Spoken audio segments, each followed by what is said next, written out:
Cyrus the Great, the king praised in both the Bible and legend, stands as a figure so monumental that he seems to exist outside of time, a benevolent ghost of history whose reputation for mercy and wisdom echoes even now in the halls of power and philosophy.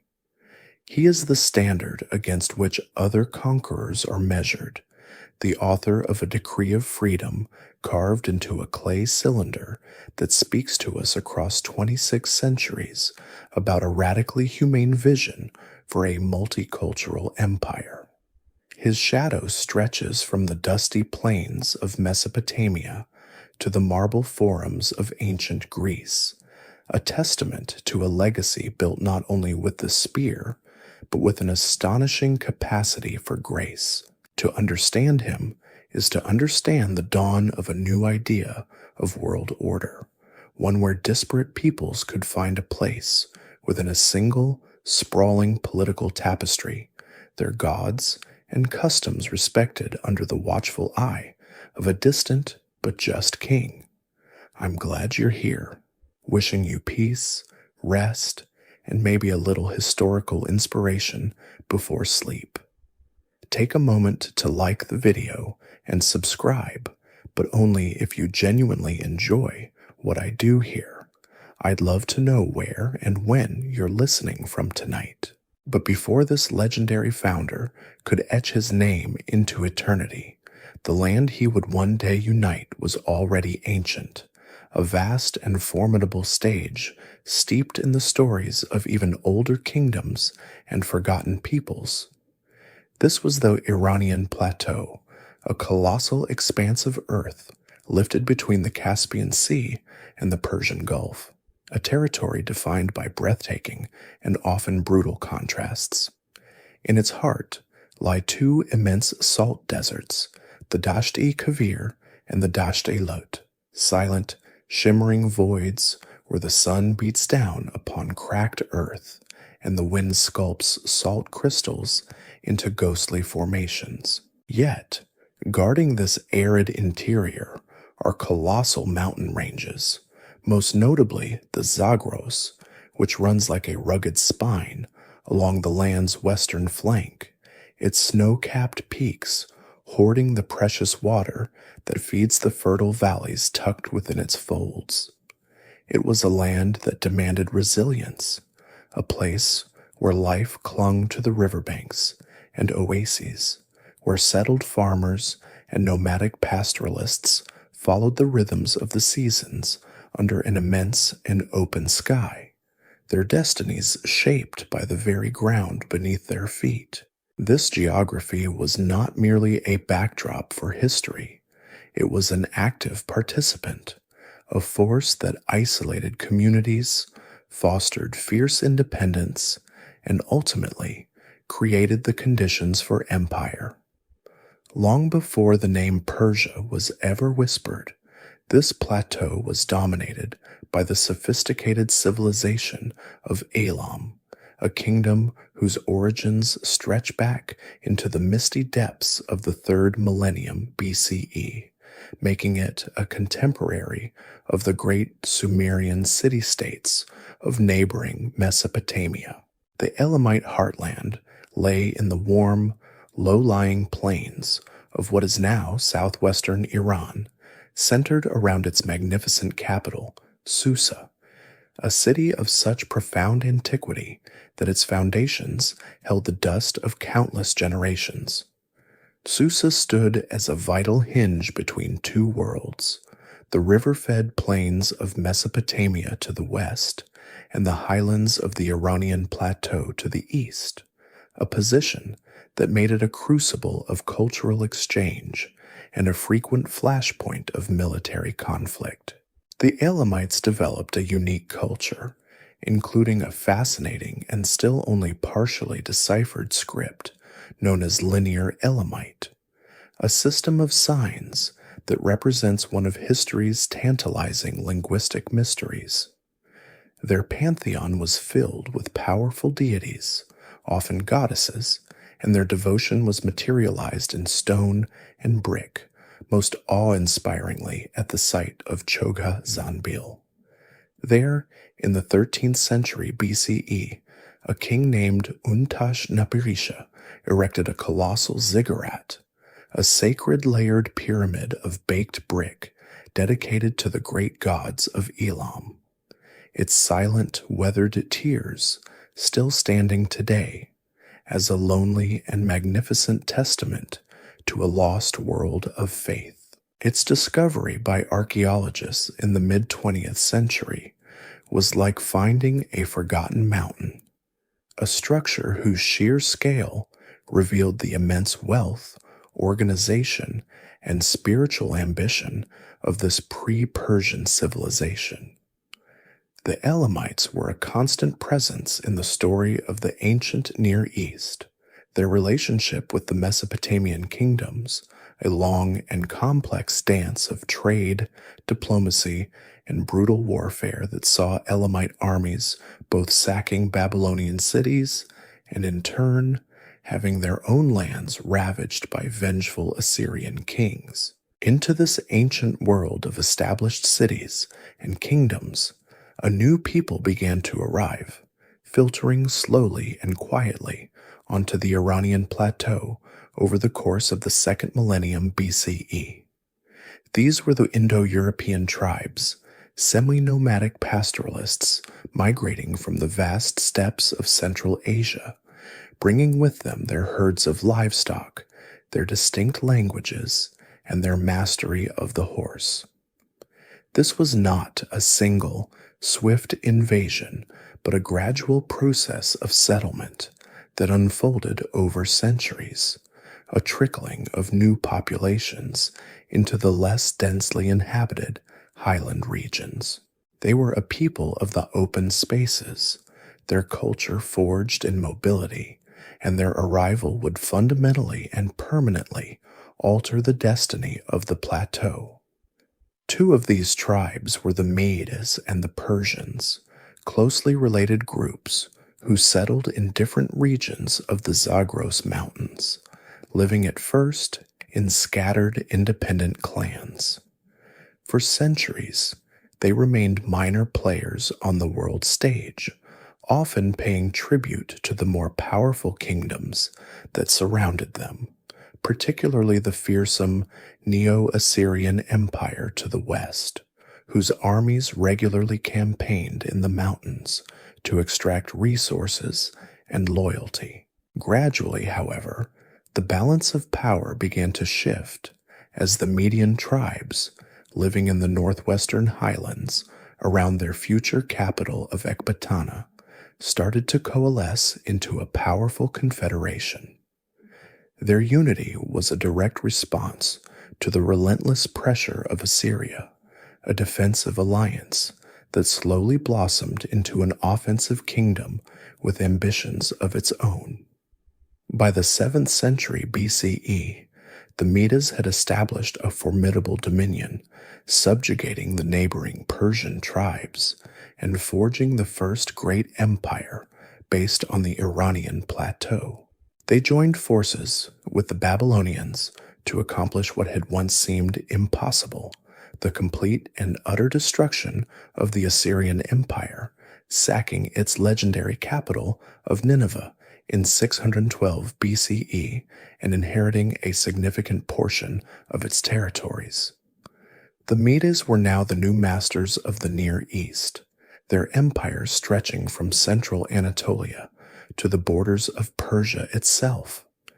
They had laid the political and military groundwork for what was to come, creating a vast organized state in the very lands that would soon be seized by one of their own vassals. The stage was now set. The great powers of the old world had been rearranged, and in the small Persian vassal kingdom of Anshan, a child was born who would not only overthrow the Median masters, but would go on to unite the entire known world under a single revolutionary vision of empire. That child, born into a world dominated by the Median Empire, was named Cyrus, a prince of the small vassal kingdom of Anshan, nestled deep within the formidable Zagros Mountains. He was the inheritor of a proud lineage, the Achaemenid clan, who had ruled the Persian tribes for generations, their authority acknowledged but always overshadowed by the greater power of their Median overlords seated in the distant and magnificent city of Ecbatana. His father was Cambyses III, a Persian king whose marriage to Mundane, the daughter of the Median emperor Astyages, was a delicate thread in the complex tapestry of imperial politics, a union designed to ensure loyalty and bind the ambitious Persian leadership to the Median throne. In this arrangement, Cyrus was both a Persian prince and the grandson of the Median king, a figure standing at the confluence of two powerful currents, a boy whose destiny would be to merge those currents into a single, unstoppable river. The world into which he was born was one of tribute and fealty, where Persian autonomy was a carefully guarded but ultimately limited privilege, always subject to the whims and demands of their powerful suzerains to the north. Yet within these mountainous lands, a quiet strength was gathering, a sense of collective identity that was waiting for a leader to give it voice and direction. The story of how this young vassal prince rose to overthrow his own grandfather is shrouded in the mists of legend, immortalized by the Greek historian Herodotus, a master storyteller who transformed political history into epic narrative. According to his account, the tale begins not with rebellion, but with a dream that haunted the sleep of King Astyages. The Median emperor dreamt that a vine grew from his daughter, Mandane, and that this vine spread to cover all of Asia, a potent and terrifying omen of a descendant who would usurp his throne. Gripped by fear, Astyages married his daughter off to the Persian Cambyses, a man he considered of a lower and less threatening station, but his anxiety was not so easily quelled. When Mandane became pregnant, a second, more terrifying dream visited the king, in which he saw a flood pour forth from his daughter, inundating his capital and all his lands. Convinced that the child was a fatal threat, Astyages summoned his pregnant daughter back to his court, and upon the birth of the infant Cyrus, entrusted the terrible task of the boy's murder to his most loyal general, a man named Harpagus. But Harpagus, his own heart recoiling from the act of killing a royal infant, could not bring himself to perform the deed. Instead, he passed the order down the chain of command to a humble royal herdsman, instructing him to abandon the child in the most desolate part of the mountains, leaving him to the mercy of the elements and wild beasts. History, however, rarely unfolds according to a king's fearful designs. When the herdsman returned to his hut, he discovered that his own wife had just given birth to a stillborn son. In a moment of profound grief and sudden inspiration, the couple made a fateful exchange. They dressed their own lifeless child in the finery of the royal infant, and left him on the mountainside to be found by the king's guards, while they took the living Cyrus and raised him as their own son. For 10 years, the secret held, and the true heir to the Persian throne grew up as a simple boy among the rustling grasses and quiet streams of the highlands. The truth, as it often does in such tales, revealed itself through the boy's innate character. While playing a game with the other village children, Cyrus was chosen to act the part of a king, and he did so with such natural authority, even punishing the son of a Median nobleman for disobedience, that word of the incident reached the royal court. When the boy was brought before Astyages, the king was struck by his regal bearing and a faint family resemblance, and under interrogation, the old herdsman's story crumbled, revealing the child's true identity. Astyages was relieved that the boy was alive, believing the prophecy had been fulfilled by Cyrus, merely acting as a king in a children's game, and he sent his grandson back to his true parents in Persia. His mercy, however, did not extend to the general who had deceived him. In an act of horrifying cruelty that would echo through the years, Astyages invited Harpagus to a royal banquet and served him a covered dish containing the roasted flesh of his own son. This story, with its blend of prophecy, palace intrigue, and brutal revenge, is a masterpiece of historical drama, but it is very likely more legend than fact, a way for later generations to explain the seismic shift in power that Cyrus initiated. The archaeological and textual evidence, such as the famous Cyrus cylinder, presents a more sober, though no less remarkable truth. Cyrus was no lost shepherd boy, but the legitimate heir to the throne of Anshan, a kingdom with a long and storied history of its own. He inherited his father's kingdom around 559 BCE and began the patient work of consolidating his power, uniting the various Persian clans, the Pasargadae, the Marathi, and the Maspi, into a single, formidable confederation under his undisputed leadership. He was not an accidental king, but a calculating and ambitious one. The rebellion itself was not a single dramatic event, but a carefully orchestrated campaign that began around 553 BCE. Cyrus led his newly unified Persian forces in revolt against Median rule, a bold challenge that Astyages could not ignore. The ensuing war lasted for several years, a series of battles fought across the rugged landscape that separated the two kingdoms. Here, the story of Harpagus reemerges, transformed from a figure of tragic legend into a key historical actor. Whether motivated by the lingering desire for revenge, as Herodotus would have us believe, or by the pragmatic recognition that the future belonged to the charismatic Persian king, Harpagus and a significant faction of the Median nobility betrayed their emperor. In the final, decisive confrontation, a large part of the Median army defected on the battlefield, handing victory to Cyrus and delivering Astyages himself into the hands of his grandson. The Median Empire, which had dominated the Near East for nearly a century, had fallen.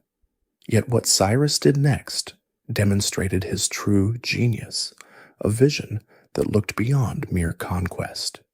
He did not treat the Medes as a vanquished enemy to be plundered or enslaved.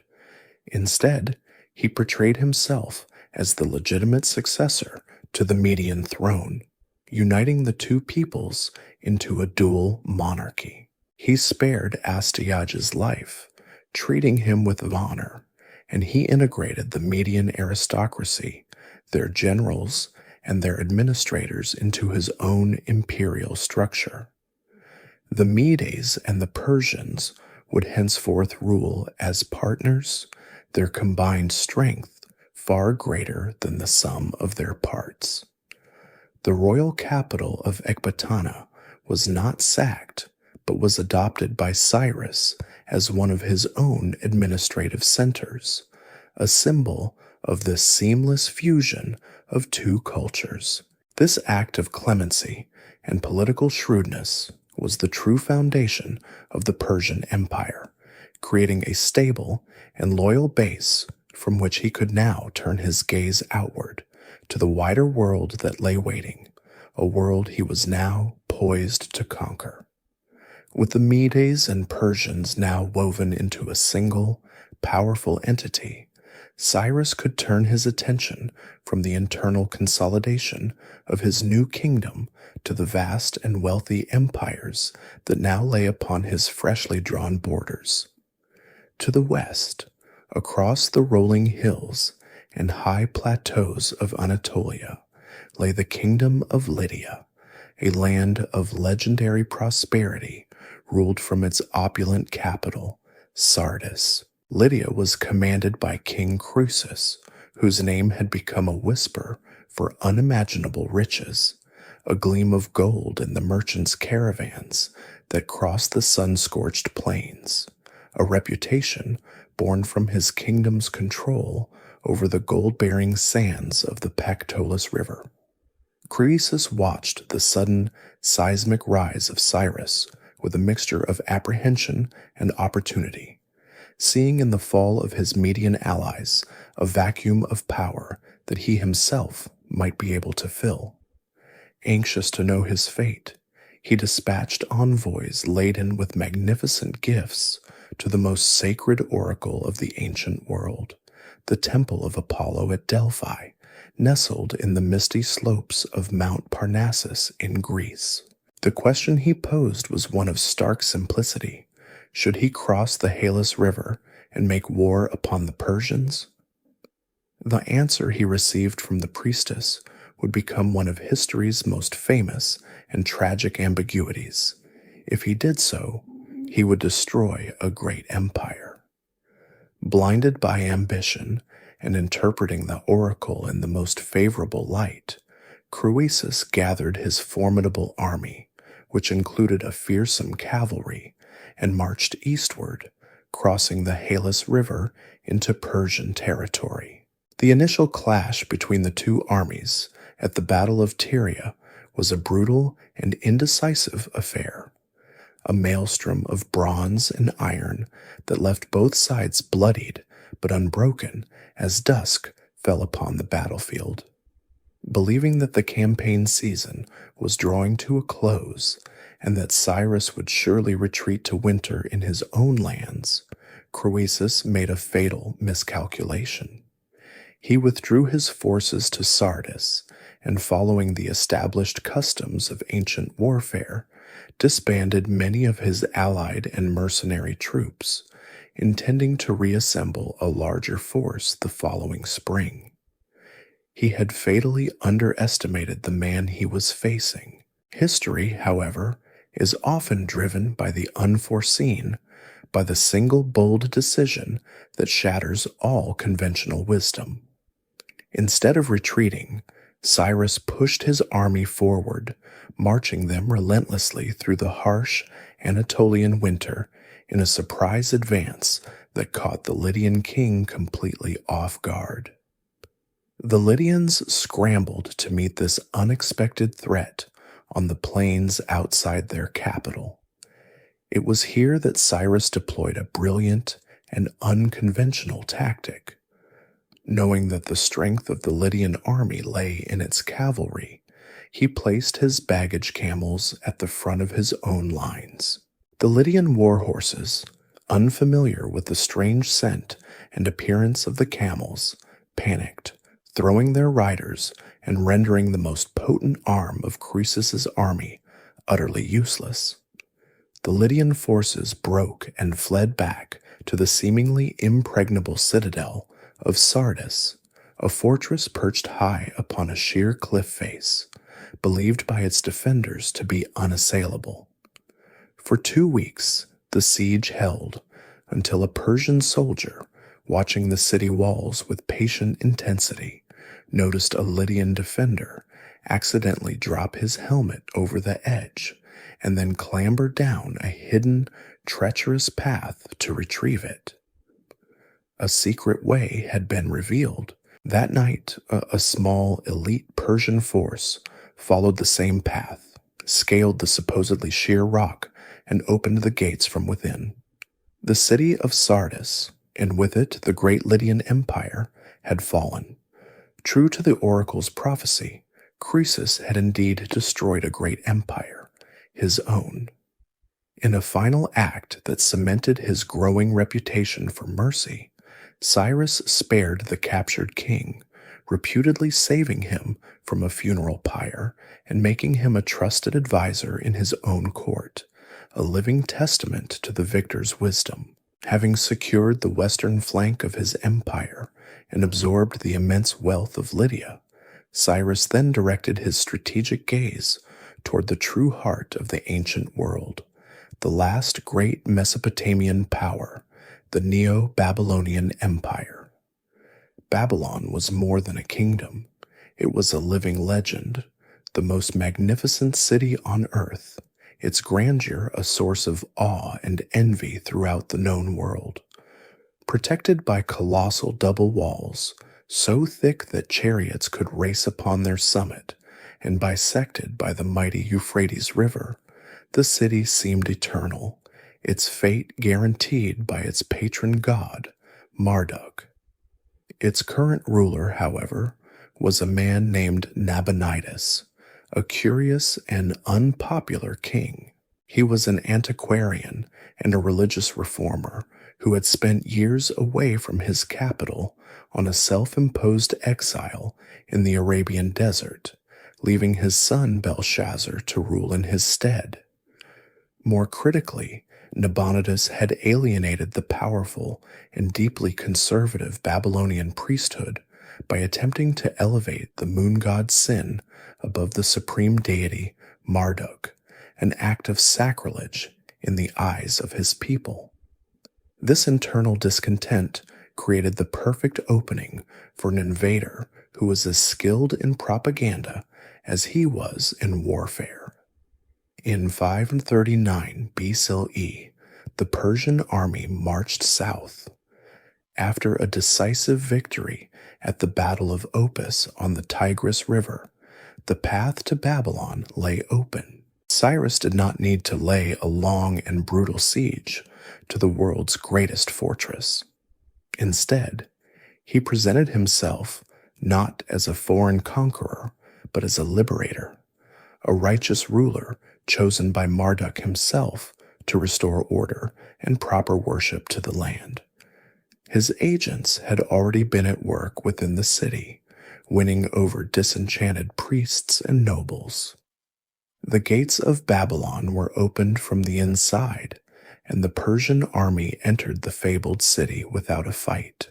This policy of liberation is immortalized on one of the most significant artifacts ever unearthed from the ancient world, the Cyrus cylinder, a small barrel of baked clay covered in the intricate wedge-shaped script of Akkadian cuneiform. Discovered in the ruins of Babylon in 1879, it is a formal declaration in which Cyrus denounces the impiety of Nabonidus and proclaims his own peaceful intentions, his respect for Babylonian traditions, and his reverence for Marduk.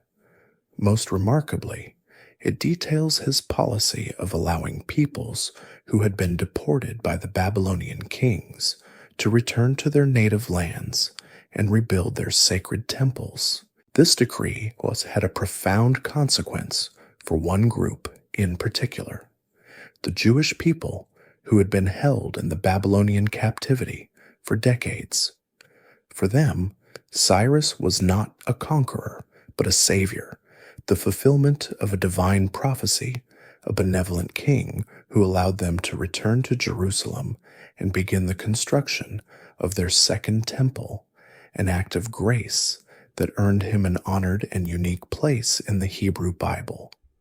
In just 2 decades, a minor vassal king had forged the largest empire the world had ever known, an empire built not only by the sword, but upon an unprecedented foundation of tolerance and respect for the diverse peoples who now called him their king. The vast empire that Cyrus had forged through a brilliant combination of military genius and unprecedented clemency was not destined to be his final resting place, for the great king did not die peacefully in one of his magnificent new capitals. Instead, his life ended as it had been lived, on the campaign trail on the distant and wild northeastern frontier of his realm. Around 530 BCE, while attempting to secure his borders against the nomadic Scythian tribes of the Central Asian steppe, specifically a formidable people known as the Massagetæ, Cyrus fell in battle. The accounts of his death are varied and legendary, with Herodotus telling a dramatic tale of the warrior queen Tomyris avenging the death of her son by defeating the Persian army and plunging the severed head of Cyrus into a skin filled with human blood, a grim fulfillment of her promise to quench his thirst for conquest. While the specific details remain a mystery, the essential fact is clear. The architect of the world's greatest empire died on its fringes, a stark reminder that even the most powerful of realms were bordered by an untamable world. The throne now passed to his eldest son, a man who had been carefully prepared for this moment, his heir, Cambyses the Saint. Cambyses was no stranger to the responsibilities of power, having been installed by his father as the king of Babylon following its conquest, a crucial apprenticeship in the complex art of governing a diverse and ancient land. Yet he was a man of a different temperament from Cyrus, seemingly possessing his father's ambition and military resolve, but little of his celebrated magnanimity and diplomatic grace. The historical image of Cambyses that has survived is a dark and troubled one, shaped largely by the hostile accounts of Greek writers who saw him as a cruel, impious despot, a figure whose reign descended into a paranoid madness. While this portrait is likely a caricature colored by cultural animosity, it is clear that his rule marked a new, more authoritarian phase for the young empire. His first and most pressing task was to secure his own position, which, according to later sources, involved the secret murder of his own brother, Bardia, known to the Greeks as Smerdis, a potential rival for the throne. With his domestic power base ruthlessly secured, Cambyses turned his attention to the one great prize that had eluded his father, the final, ancient, and independent kingdom of the Near East, the timeless land of Egypt. The conquest of Egypt was the logical and necessary continuation of his father's imperial project. The kingdom of the Nile was immensely old and fabulously wealthy, its fertile valley a source of limitless grain, its temples overflowing with centuries of accumulated gold. It was the last great power in the region to stand outside of Persian control, a potential rival and a symbol of unfinished business. Cyrus himself had likely been planning its invasion before his untimely death, and for Cambyses, its subjugation would be the ultimate validation of his own authority, an achievement to equal the legendary conquests of his father. But invading Egypt was a monumental undertaking, for the kingdom was shielded by one of nature's most formidable barriers, the desolate and waterless expanse of the Sinai Peninsula. To march an army across this sun-blasted wasteland was a logistical nightmare that had thwarted would-be conquerors for centuries. Cambyses, however, approached the problem with meticulous planning, forging a critical alliance with the local Arab king, who agreed to supply the Persian army with a continuous train of camels laden with water-filled skins, creating a moving pipeline that allowed his forces to traverse the desert and arrive on the Egyptian frontier with their strength intact. Furthermore, he commanded the allegiance of the Phoenician and Cypriot fleets, whose maritime power gave him control of the sea, preventing the Egyptian navy from outflanking him and allowing for supplies to be brought in by ship. In 525 BCE, The Persian army, a multi-ethnic force drawn from across the vast empire, confronted the army of the last native pharaoh, Psamtik III, at the strategic fortress city of Pelusium, the gateway to the Nile Delta.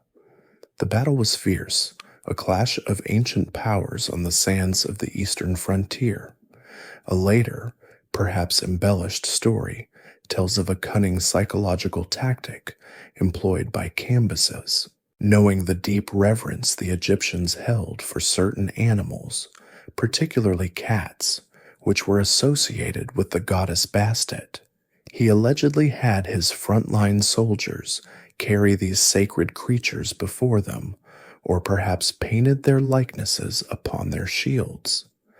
The Egyptian archers, unwilling to risk harming the animals and thereby committing a grave act of sacrilege, were said to have hesitated, their resolve faltering just long enough for the Persian charge to break their lines. Whether true or not, the story captures a key element of the Persian success, an intelligent exploitation of an enemy's weakness. The Egyptian army was routed, Pelusium fell, and the path to the ancient capital of Memphis was now open. After a brief siege, Memphis too was captured, and the pharaoh Psamtik III was taken prisoner. In a matter of weeks, a civilization that had endured for nearly 3 millennia had fallen under Persian control. Cambyses, now the undisputed master of the Nile Valley, did not present himself as a foreign destroyer. Instead, he took the proper and pragmatic step of becoming the legitimate successor to the pharaohs, inaugurating the 27th dynasty of Egypt.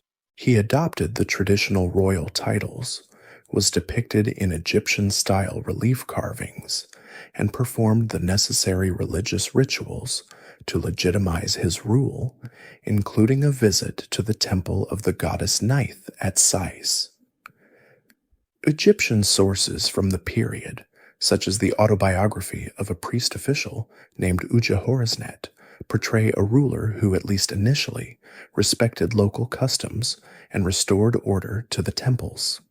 This sober image stands in stark contrast to the lurid tales of Herodotus, who paints a picture of a king unhinged.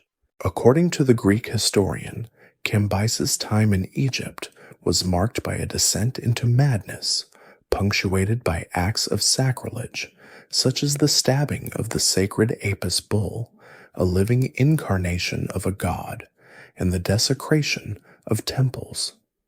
He recounts stories of a man consumed by paranoia, executing his closest advisors on a whim and flying into uncontrollable rages. This narrative of insanity may have been amplified by his subsequent military failures. An army he dispatched westward from Thebes to conquer the remote oracle of Amun at the Siwa oasis famously marched into the desert and vanished without a trace, reputedly swallowed whole by a colossal sandstorm, a lost army that has tantalized archaeologists and adventurers for centuries. Another campaign southward into Nubia, ancient Ethiopia, was poorly planned and ended in disaster, with his army nearly starving in the desolate lands beyond the Nile's first cataracts. These setbacks, combined with his ruthless consolidation of power, likely fueled the stories of his instability. The truth of Cambyses' madness is likely lost to us, a complex mixture of hostile foreign propaganda, the brutal necessities of securing a new and vast conquest, and perhaps a kernel of genuine personal volatility. His turbulent reign came to a sudden and mysterious end in 522 BCE. While traveling through Syria on his way back to Persia to crush a rebellion led by a man claiming to be his long-dead brother, Bardia, Cambyses died.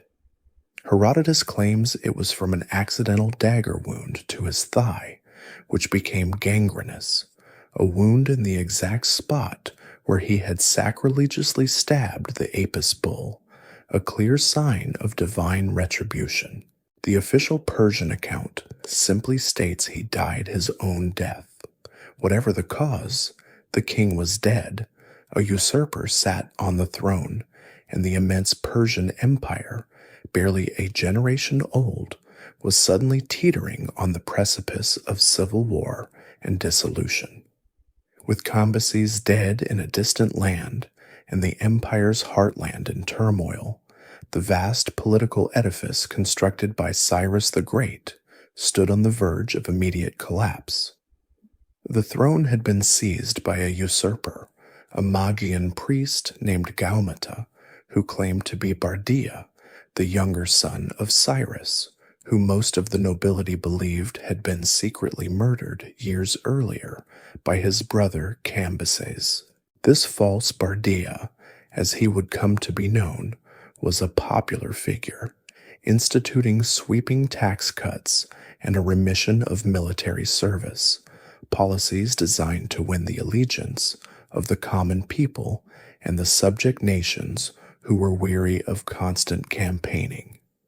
But for a small circle of the highest-ranking Persian nobles, this man was an impostor, and his rule represented an existential threat to the Achaemenid dynasty and the very dominance of the Persian aristocracy. Within this tense atmosphere of suspicion and uncertainty, a new figure stepped from the ranks of the military elite, a man of immense ambition, sharp intelligence, and royal blood, though not a direct descendant of Cyrus himself. His name was Darius. Darius was the son of Histaspes, the satrap of Parthia, and a member of a collateral branch of the Achaemenid family. He had served with distinction as one of Cambyses's personal spear-bearers, a position of great honor and trust that placed him within the innermost circle of the court. Returning to Persia in the midst of the crisis, he found the leading noble families paralyzed by fear and indecision. Darius, however, was a man of decisive action. He argued passionately that to delay was to accept the end of their world, and he became the catalyst for a desperate and audacious conspiracy. Along with 6 other powerful Persian lords, he formed a pact, a secret alliance sworn to assassinate the man they considered a fraud and reclaim the throne for the lineage of Achaemenes. Their plan was as straightforward as it was perilous: to ride to the fortress where the new king was residing, gain entry, and kill him. The story, told with dramatic flair by both Herodotus and Darius himself, unfolds like a political thriller, a narrative of whispered conversations, calculated risks, and a final bloody confrontation within the walls of a royal keep. The conspirators, bluffing their way past the palace guards, cornered Gaumata and his retainers in his private chambers, and in the ensuing struggle, Darius himself is said to have struck the killing blow. But seizing the throne and holding it were 2 vastly different challenges. Darius was not the obvious successor. He was a distant cousin of the main royal line, and his claim was based on the strength of his own sword and the support of his 6 co-conspirators. To legitimize his violent seizure of power, he immediately launched one of the most brilliant and enduring propaganda campaigns in history. He ordered a monumental relief to be carved into the face of a sheer limestone cliff at a place called Behistun, along a major caravan route in the Zagros Mountains of western Iran. The Behistun inscription is a masterpiece of imperial communication, a giant public declaration of his right to rule. High above the ground, visible to all who passed, is a carved scene depicting Darius, his foot planted on the chest of the defeated Gaumata, while a line of 9 captive liar kings, representing the leaders of various rebellions, are roped together before him. Hovering above is the winged symbol of Ahura Mazda, the supreme deity of the Zoroastrian faith, bestowing divine sanction upon Darius's actions. Accompanying this powerful image are thousands of lines of text, painstakingly inscribed in 3 different languages of the empire: Old Persian, Elamite, and Babylonian. This trilingual inscription, which would later prove to be the key for scholars to decipher cuneiform script, tells Darius's version of the story, that he was chosen by Ahura Mazda to restore the truth, to put down the lie that had infected the kingdom, and to reestablish the rightful Achaemenid dynasty.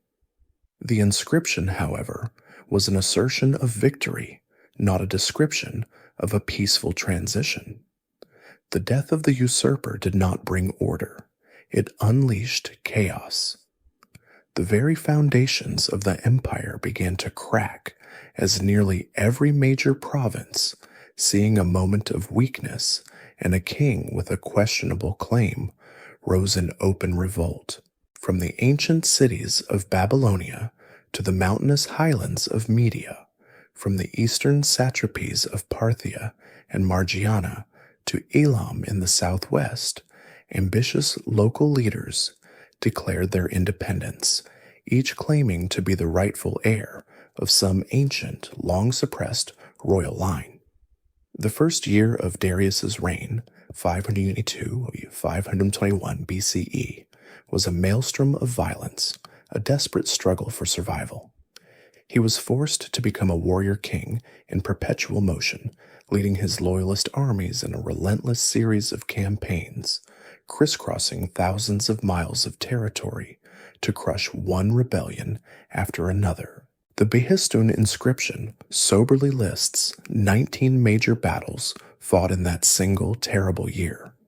It was a trial by fire that proved Darius's exceptional skill as a military strategist and his unbending will, but it also taught him a profound lesson, that an empire of this scale could not be held together indefinitely by brute force alone. It required a system.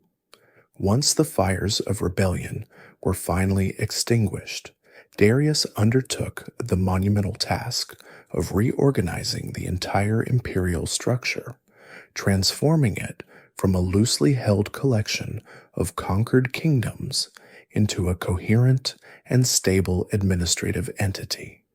He became the great organizer, the true architect of the Persian state.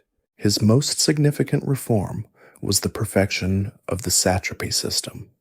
He divided the empire into approximately 20 provinces, or satrapies, each with clearly defined borders and responsibilities. Each province was governed by a satrap, a viceroy who was typically a Persian or Median nobleman and was responsible for collecting taxes, administering justice, and maintaining internal security. To prevent these powerful governors from becoming independent kings themselves, Darius created an ingenious system of checks and balances. Within each satrapy, the chief military commander was independent of the satrap and reported directly to the king. A third official, a royal secretary, functioned as the king's personal informant, the king's eye and ear, observing the conduct of both the satrap and the general. This division of power ensured that no single individual in a province could easily consolidate the civil and military authority needed to launch a successful rebellion. Furthermore, Darius regularized the system of tribute, replacing the somewhat arbitrary giving of gifts under his predecessors with a fixed and predictable system of taxation, assessed for each satrapy based on its agricultural output and economic resources. This provided the imperial treasury with a stable, enormous income, allowing Darius to fund his armies, his bureaucracy, and the ambitious building projects that would soon redefine the image of the Persian Empire for all time. This meticulously designed administrative machine, with its satraps and secretaries, its regularized taxes, and its system of checks and balances, was the skeleton of the new empire, but a skeleton requires sinews and a bloodstream to give it life and motion. Darius understood that to truly unify a realm that stretched from the Indus Valley to the Aegean Sea, he needed more than just a chain of command. He needed to conquer the tyranny of distance itself, to create physical and economic bonds that would draw the disparate provinces into a cohesive whole. The empire needed veins through which information, authority, and wealth could flow with unprecedented speed and reliability. Thus, he embarked upon two of the most transformative infrastructure projects of the ancient world: the creation of a great imperial highway, the Royal Road, and the implementation of a standardized imperial coinage, both of which would become enduring symbols of Achaemenid power and genius. The Royal Road was the primary artery of this new imperial body, a marvel of engineering and logistics that physically stitched the empire together. While it incorporated and improved upon older Assyrian and Babylonian routes, Darius systematized and expanded it into a continuous highway spanning some 1,687 miles, connecting the administrative capital of Susa in the Persian heartland with the far-flung western provincial capital of Sardis in Lydia.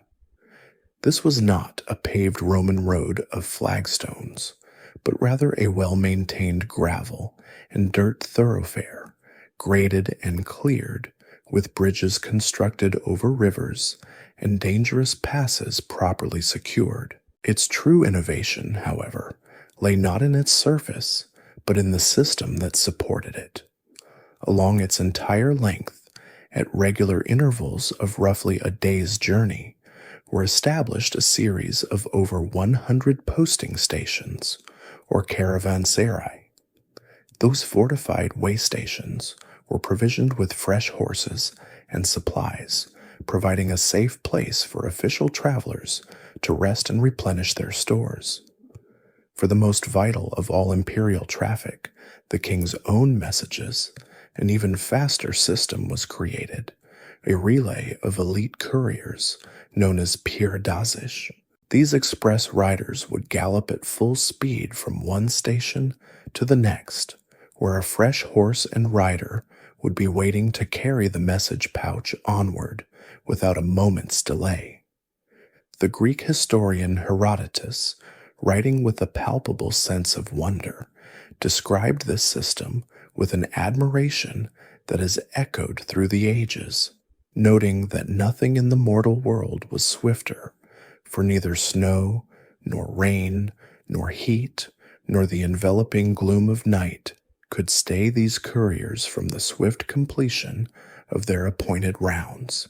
Through this incredible human and equine relay, a royal decree or an urgent report from a frontier general could traverse the breadth of the empire, from the Aegean coast to the Persian capital, in as little as 7 to 9 days, a journey that would take a normal traveler or a merchant caravan at least 3 months.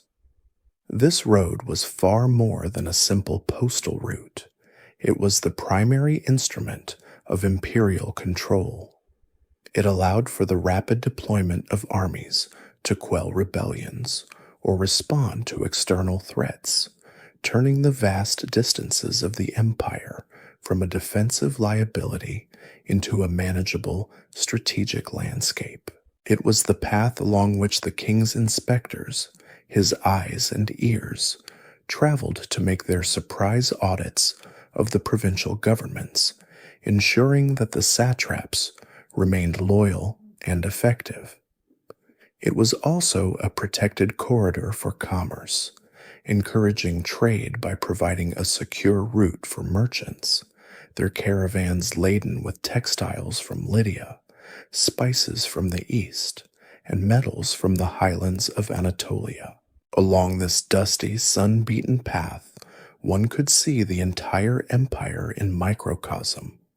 A Median general marching his troops westward, a Babylonian scribe carrying tablets to a provincial archive, a Greek physician summoned to the court at Susa, all moving along the same imperial spine, their journeys made possible by the king's grand vision.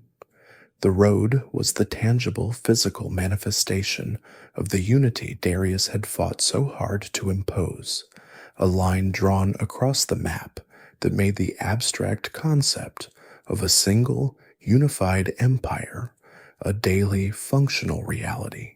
Parallel to this physical integration, Darius initiated a revolutionary economic reform by introducing the first standardized imperial currency. While the concept of coinage had been invented a few decades earlier in the kingdom of Lydia, the Achaemenids were the first to apply it on a truly imperial scale. Previously, the economy of the Near East had operated on a complex and often inefficient system of barter and bullion, where payments were made in goods or with chunks of raw silver and gold that had to be weighed and assayed for purity at every single transaction.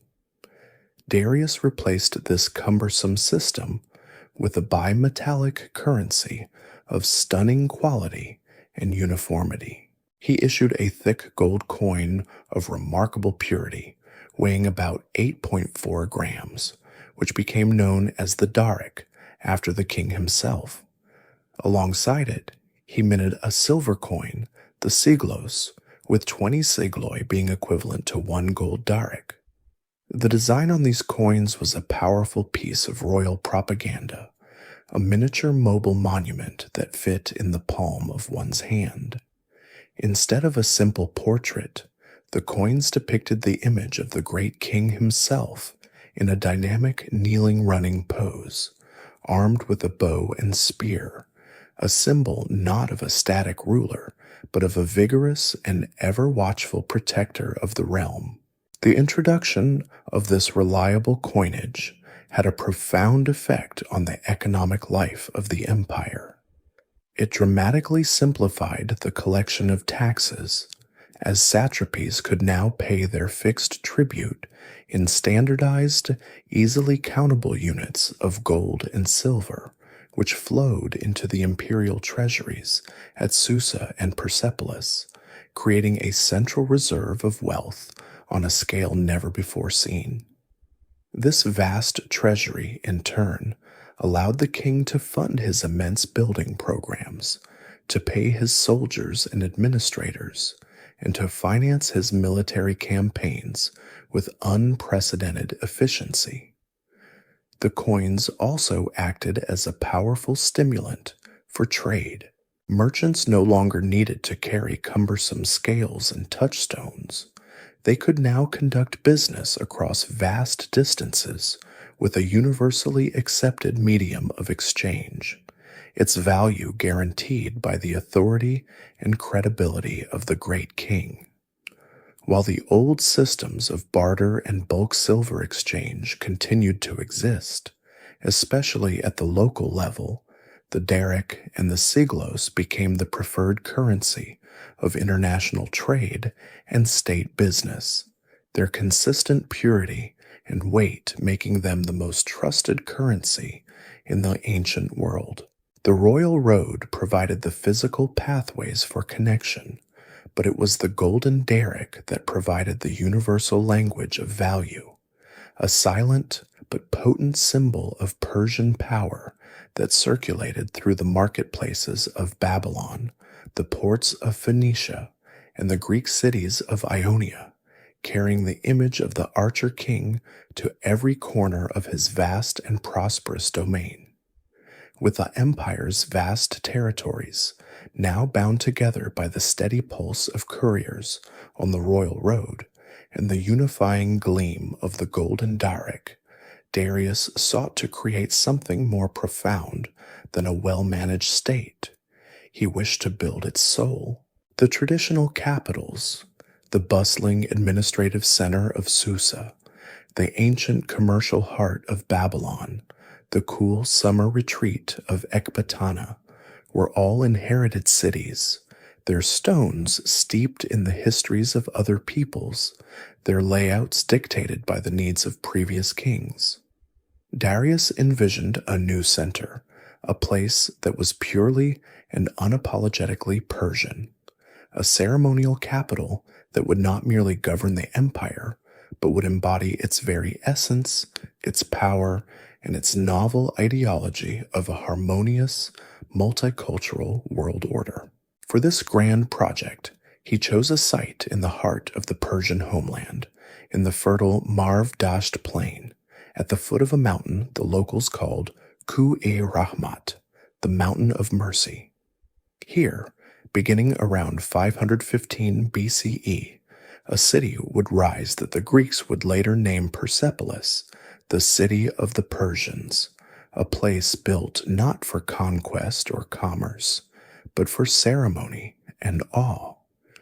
The construction of Persepolis was one of the most ambitious architectural undertakings of the ancient world, a project of immense scale and breathtaking artistry that would continue for decades, with Darius's vision being elaborated upon by his son Xerxes and his grandson Artaxerxes. It began not with a single building, but with the creation of a colossal stage for the drama of empire. A massive stone terrace, covering over 125,000 square meters, was meticulously leveled and raised, partly hewn out of the mountainside and partly built up from the plain below. Its sheer retaining walls, constructed of enormous limestone blocks, fitted together with such precision that no mortar was required. This monumental platform lifted the city above the surrounding landscape, a man-made mountain upon which the glory of the Achaemenid king would be displayed. The project drew upon the talents of the entire empire, a deliberate act of cultural synthesis. Archaeological evidence and the faint traces of masons' marks on the stones suggest a workforce of unparalleled diversity. Ionian Greek artisans, renowned for their delicate and naturalistic carving, Lydian stonemasons, masters of precise ashlar masonry, and Babylonian craftsmen skilled in the art of glazed brickwork. Yet this was not a city built by the lash of the whip. One of the most remarkable discoveries at the site was the unearthing of thousands of clay tablets, part of the Persepolis fortification archive, which served as meticulous administrative records. These tablets detail the payment of workers not as slaves, but as salaried laborers, receiving their wages in precisely measured rations of grain, wine, and silver, a quiet but revolutionary testament to the organized and humane principles that underpinned this grand imperial statement. To ascend to the terrace was to enter a carefully orchestrated world of political symbolism, beginning with the grand staircase that led up to the main entrance. The steps were intentionally shallow and wide, designed so that a visitor, perhaps a nobleman in a long flowing Persian robe, could climb them with a slow, dignified, and unhurried gait, the pace itself forcing a sense of reverence and anticipation. At the summit of the stairs stood the monumental Gate of All Nations, a structure built by Xerxes to proclaim the inclusive nature of his father's empire. This imposing entrance was guarded by pairs of colossal lamassu, immense statues of human-headed winged bulls, a clear borrowing of an ancient Assyrian motif symbolizing divine protection. But where Assyrian art was often a terrifying spectacle of brutal conquest, here the symbolism was transformed. An inscription carved above the gate in 3 languages announced, "I am Xerxes, the great king, king of kings, king of all nations. By the grace of Ahura Mazda, I built this gate of all nations." It was a declaration that all the peoples of the earth could find a place within this empire, passing through this single gate as members of one vast, ordered community under the protection of the Persian king. Beyond the gate lay the most magnificent structure on the entire terrace, the Apadana, or the Great Audience Hall. This was the ceremonial heart of Persepolis, a vast square hall capable of holding 10,000 people, its roof supported by a forest of 36 towering, slender columns, with another 36 supporting the porticos on 3 sides. The columns soared nearly 20 meters into the air, their capitals carved into the iconic forms of twin-headed bulls or griffins, powerful symbols of royal authority. But the true glory of the Apadana lay in the intricate reliefs carved along the bases of its 2 great ceremonial staircases. Here, in a silent, unending procession frozen in stone, is the ultimate visual expression of the Achaemenid worldview. The carvings depict delegations from the 23 subject nations of the empire, each group led by a Persian or Median usher, coming to offer gifts and pay homage to the great king. The artists rendered each delegation with extraordinary ethnographic detail. There are curly-haired Ethiopians in leopard skins leading a giraffe, Ionians from the Greek coast bringing fine textiles and balls of yarn, Scythians from the steppes in their pointed hats, presenting a prized horse and bracelets, and delegates from India carrying baskets of gold dust. The overall impression is not one of forced subjugation or the humiliation of defeated enemies. The figures walk with calm dignity, their gifts offered freely in a spirit of reciprocal loyalty. It is a masterwork of political art, a depiction of a peaceful and prosperous empire, a federation of willing partners, contributing to the glory of the whole, all united in an orderly procession under the benevolent gaze of the king. Elsewhere on the terrace stood other monumental structures, the vast throne hall, also known as the Hall of 100 Columns, where the king received his nobles and held grand receptions, and the smaller, more intimate palaces of Darius and Xerxes, the Tachera and the Hadish, adorned with delicate carvings showing the king in more domestic scenes. The entire complex was a stage, most likely brought to its fullest life during the great festival of the new year, Nowruz, when the actual delegations depicted on the Apadana stairs would have arrived from across the empire to participate in the ceremonies. Persepolis was a stone dream of imperial order, a place where the abstract ideals of the Achaemenid state were made tangible in gleaming limestone, a silent city designed to awe the world and proclaim the arrival of a new kind of empire, one built on a foundation of managed diversity and universal peace. In the magnificent, silent city of Persepolis, the empire was rendered in stone as a harmonious procession of peoples, a world of perfect order brought into being by the will of a just king and the sanction of a wise God. Yet while this grand vision was being carved into the limestone of the Persian heartland, on the far western fringe of the empire, along the sun-drenched coast of Anatolia, a very different idea of how the world should be ordered was stirring. This was Ionia, a collection of vibrant, wealthy, and quarrelsome Greek city-states, communities like Miletus, Ephesus, and Halicarnassus, which had been absorbed into the empire with Cyrus's conquest of Lydia. These cities were ethnically and linguistically Greek, their people the inheritors of a fiercely independent political tradition centered on the polis, the self-governing city-state, a concept fundamentally at odds with the centralized monarchical structure of the Achaemenid world. While they enjoyed considerable prosperity under the Pax Persica, the Persian peace, their freedom was a managed one, their internal affairs often overseen by local Greek tyrants who ruled with the backing of the Persian satrap in nearby Sardis. This underlying friction, a quiet clash between the Persian ideal of benevolent autocracy and the Greek passion for self-determination, needed only a single spark to ignite into a blaze.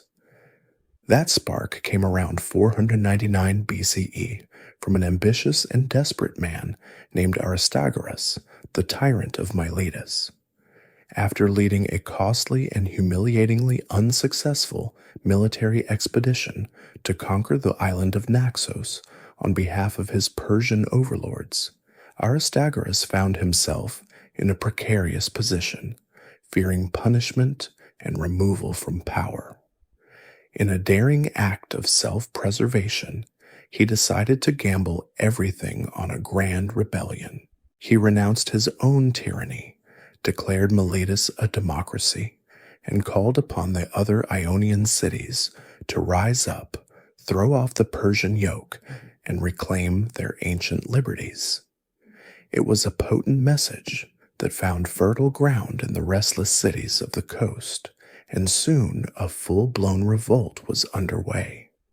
Understanding that the scattered Ionian cities could not stand alone against the full might of the Persian Empire, Aristagoras sailed across the Aegean to mainland Greece to plead for military aid from its most powerful states.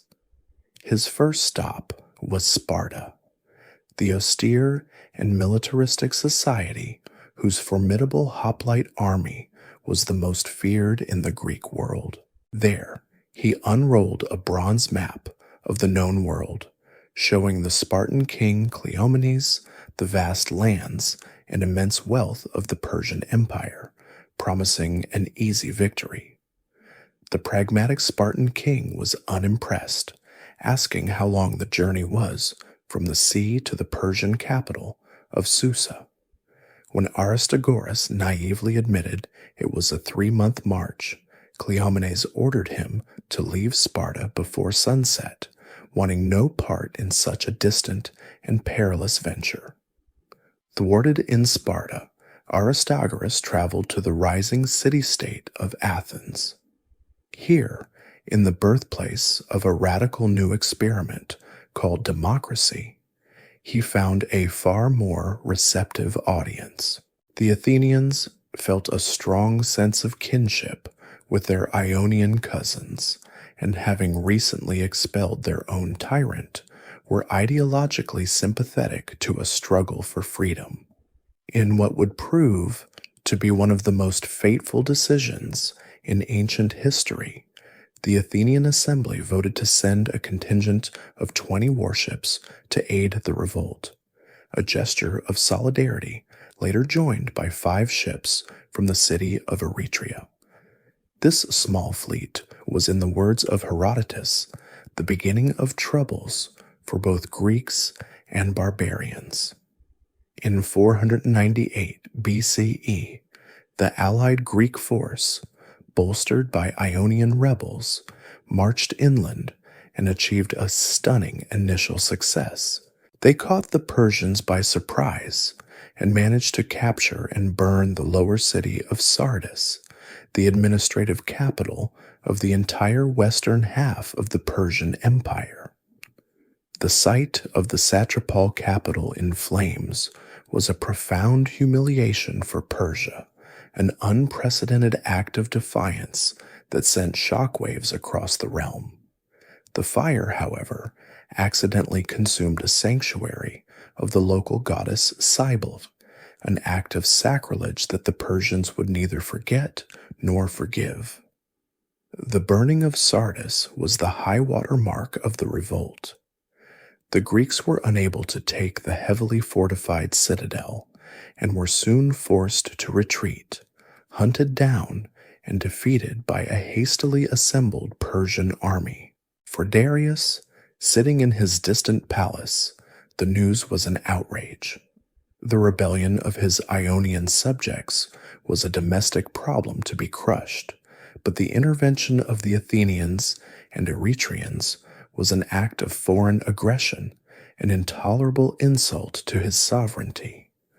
The story is told that upon hearing the news, the great king asked who these Athenians were, and then, taking up his bow, he shot an arrow towards the heavens, praying to Ahura Mazda for the strength to exact his revenge.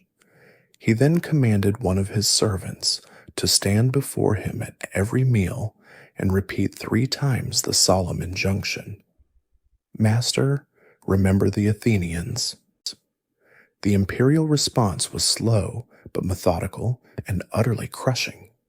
Over the next few years, the Persian army and navy systematically reconquered the rebellious cities, one by one. The final blow came in 494 BCE at the naval battle of Lade, where the combined Ionian fleet, crippled by disunity and treason, was annihilated.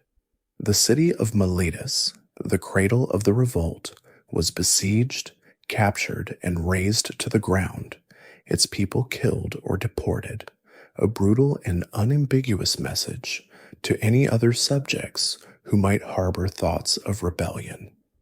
The Ionian revolt was over, but Darius's memory was long. In 490 BCE, with his vow for vengeance still echoing in the halls of his court, he dispatched a major amphibious expedition across the Aegean Sea.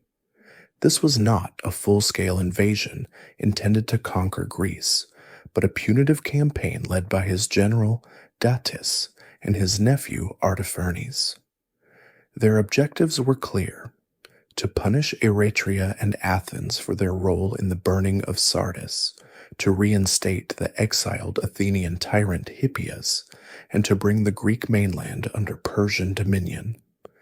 The fleet first sailed to Eretria, which was besieged and sacked, its temples burned in direct retaliation for the destructions of the sanctuary at Sardis, its population enslaved.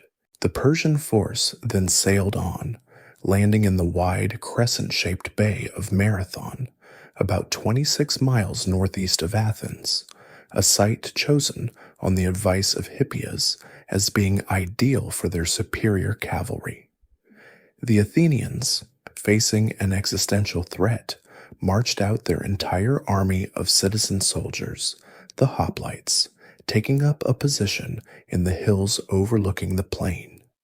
After several days of a tense standoff, the Athenian commanders, persuaded by the bold arguments of their general Miltiades, decided to attack. In a brilliant tactical innovation, they deliberately weakened the center of their hoplite phalanx while heavily reinforcing the wings. As the battle began, the Persian infantry, confident in their numbers, pushed back the thin Athenian center. But this was precisely what Miltiades had planned. The powerful Athenian wings, having routed their counterparts on the Persian flanks, wheeled inward, enveloping the Persian main body in a deadly double envelopment.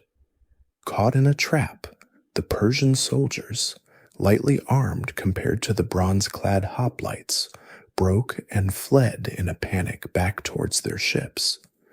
The Athenians pursued them into the shallows, fighting amidst the waves to capture and burn the Persian triremes. By the end of the day, a small Greek city-state had inflicted a stunning and decisive defeat upon the seemingly invincible army of the world's greatest empire.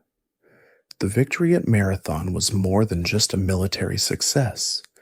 It was a profound psychological earthquake, a moment that would define the course of Western history, and for the Persians, a shocking and infuriating sign that this troublesome affair with the Greeks was far from over. The stinging defeat at Marathon was a wound not just to a Persian army, but to the very idea of the Persian Empire, a challenge to the divinely sanctioned order that Darius had so meticulously constructed. The vow to remember the Athenians became the driving obsession of his final years, as he began to amass the resources for a second, far more decisive campaign, a true invasion that would erase the humiliation and bring the Greek mainland to heel. But history is rarely so accommodating to the plans of kings. As preparations were underway, a major revolt erupted in Egypt, diverting the empire's military focus, and in the midst of this new crisis, in 486 BCE, Darius the Great died, his promise of vengeance unfulfilled. The throne, and with it the solemn duty of avenging Marathon, passed to his son, Xerxes, a man who had not known the early struggles of the empire's founding, but had been born into the unparalleled luxury and power of its zenith. The historical accounts, particularly from the ever-present voice of Herodotus, portray Xerxes as initially hesitant, a king more interested in the pleasures of the court and the consolidation of his existing domains than in embarking on a perilous venture against the troublesome and distant Greeks. Yet, he was surrounded by a court of ambitious advisers, most notably his cousin Mardonius, who saw the conquest of Greece as a matter of both personal glory and imperial necessity, arguing that to leave the defeat at Marathon unanswered would be a sign of weakness that could inspire rebellion throughout the empire. Persuaded by these arguments, and as the stories claim, by a series of portentous dreams, Xerxes committed himself fully to his father's unfinished task. But this would be no mere punitive raid. It would be the largest and most meticulously planned military operation in the history of the world to that point. For 4 years, the entire apparatus of the Achaemenid state was turned towards a single purpose.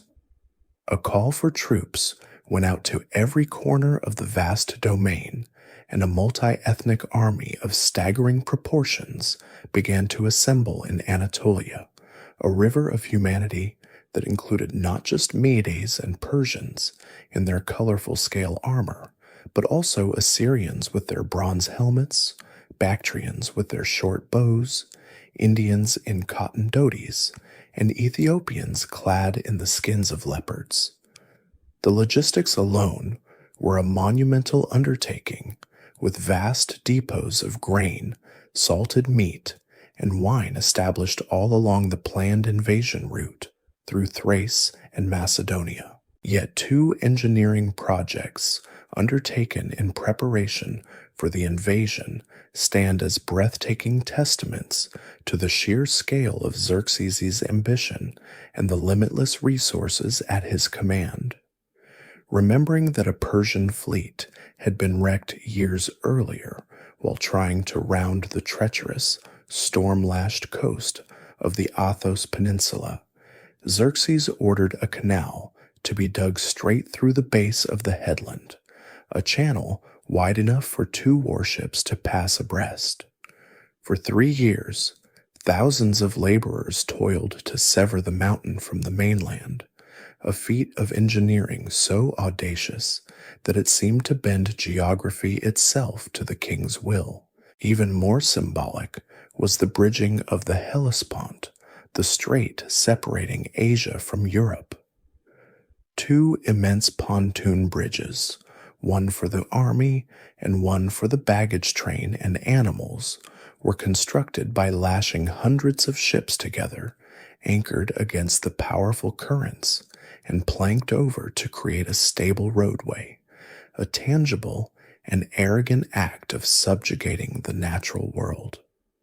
In the spring of 480 BCE, this grand design was set in motion. From a white marble throne set high on a hillside, Xerxes watched for 7 days and 7 nights as his immense army, an unstoppable tide of men and horses, crossed from Asia into Europe, the dust of their march as rising like a new mountain range against the sky. At the same time, a fleet of over 1,000 warships, crewed by the empire's finest sailors from Phoenicia, Egypt, and Ionia, sailed along the coast in perfect coordination. The invasion was a spectacle of psychological warfare, intended to overwhelm the Greeks with a sense of futility, to terrify them into submission before a single spear was thrown. And for a time, it worked. Many of the northern Greek city-states, seeing the approaching storm, submitted without a fight, offering the token gifts of earth and water that signified their surrender to the great king. But a small coalition of fiercely independent states, led by Athens and Sparta, resolved to resist. Their strategy was to use Greece's mountainous geography to their advantage, to find a narrow place where the Persians' overwhelming numbers would count for nothing.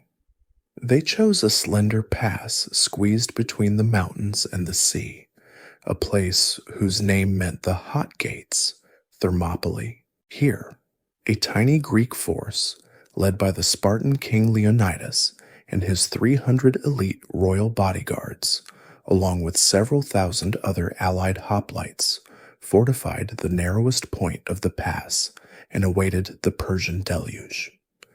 For several days, Xerxes, incredulous that such a small army would dare to stand against him, held back his attack, expecting them to flee.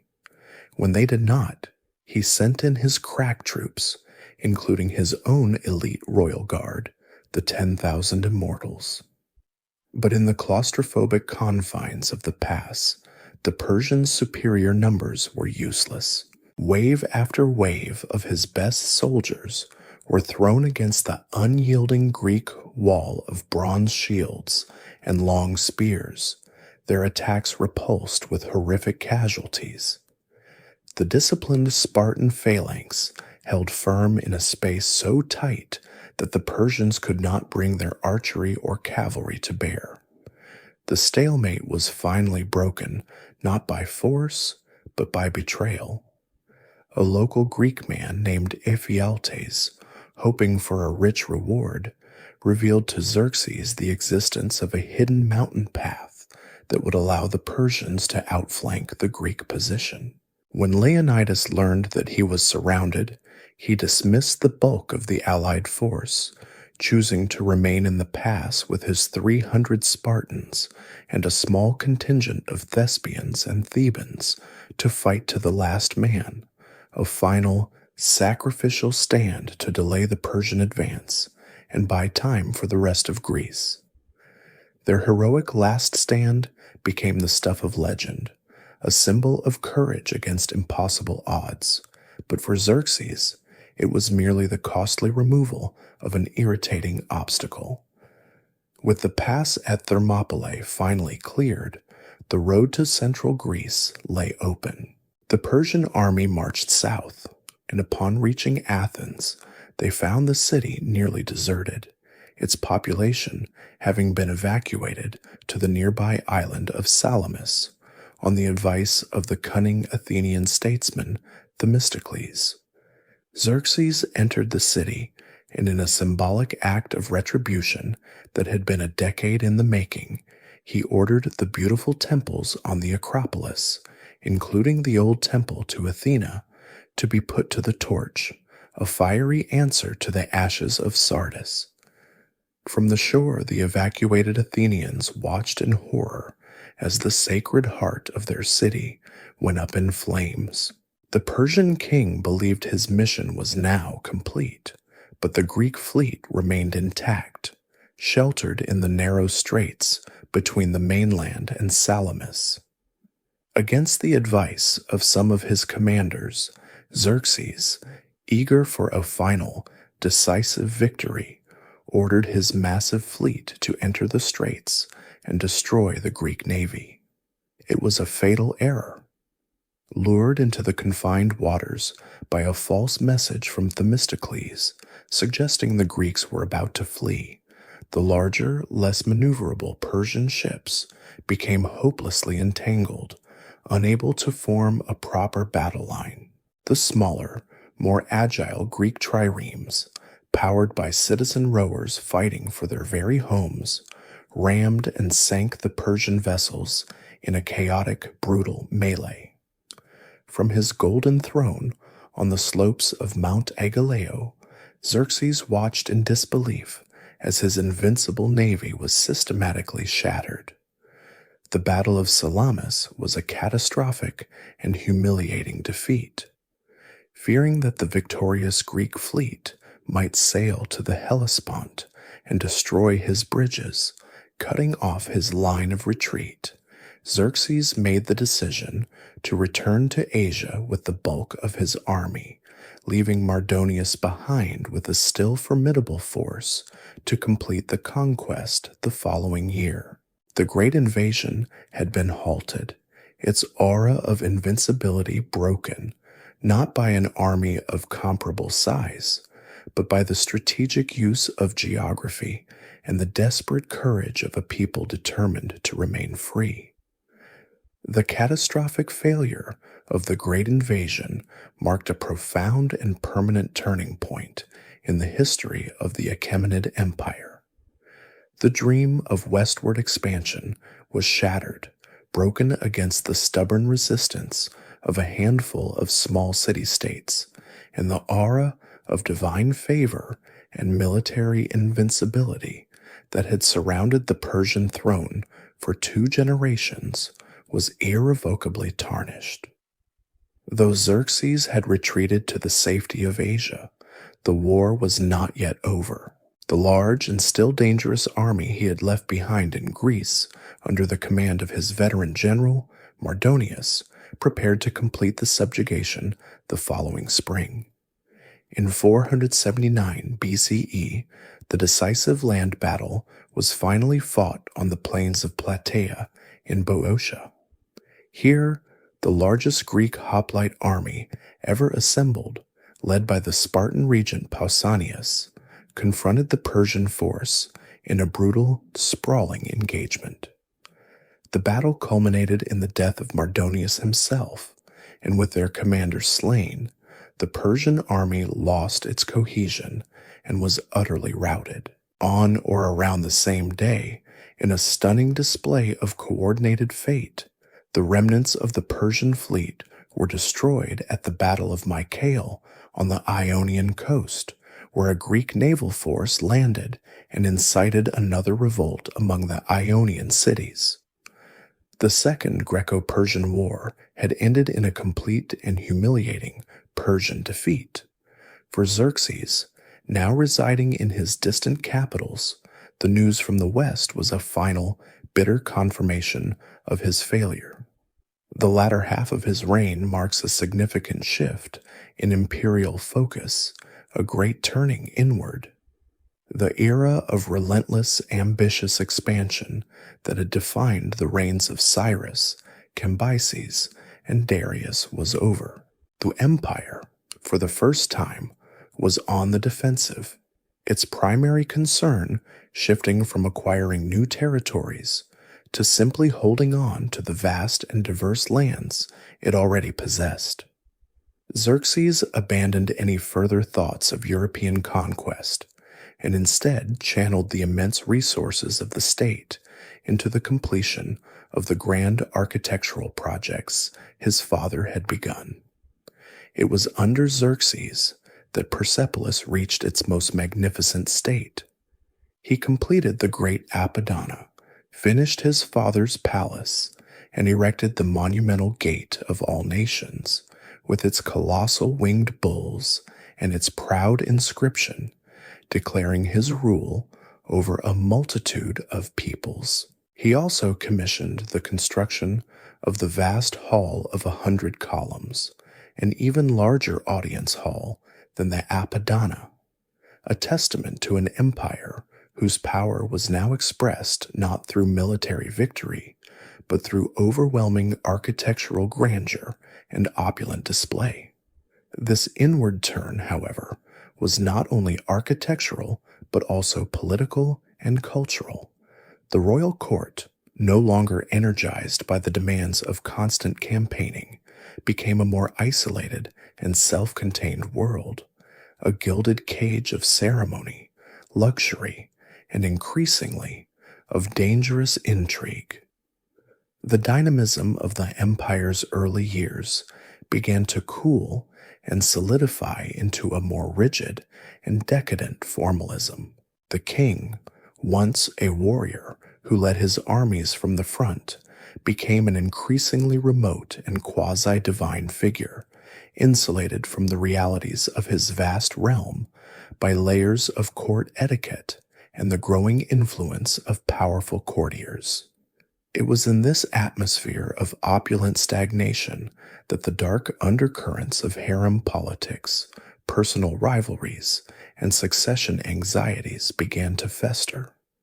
The king's favor became the ultimate prize, and the whispers of eunuchs in the palace corridors and the schemes of royal women in the secluded quarters of the harem could now shape the fate of the empire as much as any battle on a distant frontier. This slow decay at the heart of the empire culminated in a violent and tragic conclusion to Xerxes' reign. In 465 BCE, after 21 years on the throne, the great king was murdered in his own bed, the victim of a palace conspiracy that exposed the growing fragility of the Achaemenid dynasty. The plot was orchestrated by the two most powerful men in the kingdom besides the king himself, Artabanus, the commander of the royal bodyguard and a figure of immense influence, and a powerful eunuch named Achaemenid, the king's chamberlain. This assassination set off a chaotic and bloody struggle for succession. Artabanus, the cunning architect of the coup, acted swiftly to manipulate the transfer of power for his own benefit. He went to Xerxes' third son, Artaxerxes, and accused the king's eldest son and heir apparent, Crown Prince Darius, of the murder. Consumed by grief and rage, and deceived by the man he trusted most, the young Artaxerxes was persuaded to avenge his father, and he led a group of guards to the prince's chambers and killed his own brother. With the rightful heir eliminated, Artabanus's plan was nearing completion. He now intended to dispose of the young and inexperienced Artaxerxes and seize the throne for himself. But the conspiracy unraveled. According to one account, another loyal courtier warned Artaxerxes of the impending betrayal, and when Artabanus arrived with his co-conspirators to finish the job, the young king was ready for him, striking down the treacherous minister and securing his own tenuous hold on the throne. The reign of Artaxerxes I, who would rule for a very long time, from 465 to 424 BCE, was thus born in blood and betrayal, a dark omen for the future of the dynasty. His long rule, for which he earned the epithet Longimanus, or the long-handed, was a period of relative quiet on the surface, but one of underlying systemic weakness. The empire fought no more great wars of conquest. Instead, it was plagued by internal rebellions, most notably a long and serious revolt in Egypt that was actively supported by Athens, demonstrating that the Greek problem had not gone away, but had merely changed its form. Eventually, the long hostilities with Athens petered out, culminating in a tacit understanding, sometimes referred to as the Peace of Callias, which, while its status as a formal treaty is debated by historians, effectively established a new status quo, with Persia acknowledging the autonomy of the Ionian cities and Athens agreeing to cease its military interference in Persian territories like Egypt and Cyprus. This peace was not a sign of Persian strength, but a pragmatic recognition of its new limitations. Underneath this veneer of stability, the power of the central monarchy continued to erode as powerful satraps in distant provinces began to behave like hereditary, semi-independent kings, raising their own armies and engaging in their own private wars, a slow fragmentation that the court, preoccupied with its own intrigues, was increasingly powerless to prevent. The Golden Age was over. The empire had entered a long, slow autumn. The long and relatively stable reign of Artaxerxes III ended as it had begun, in a shadow of palace intrigue, though this time the chaos was immediate and absolute.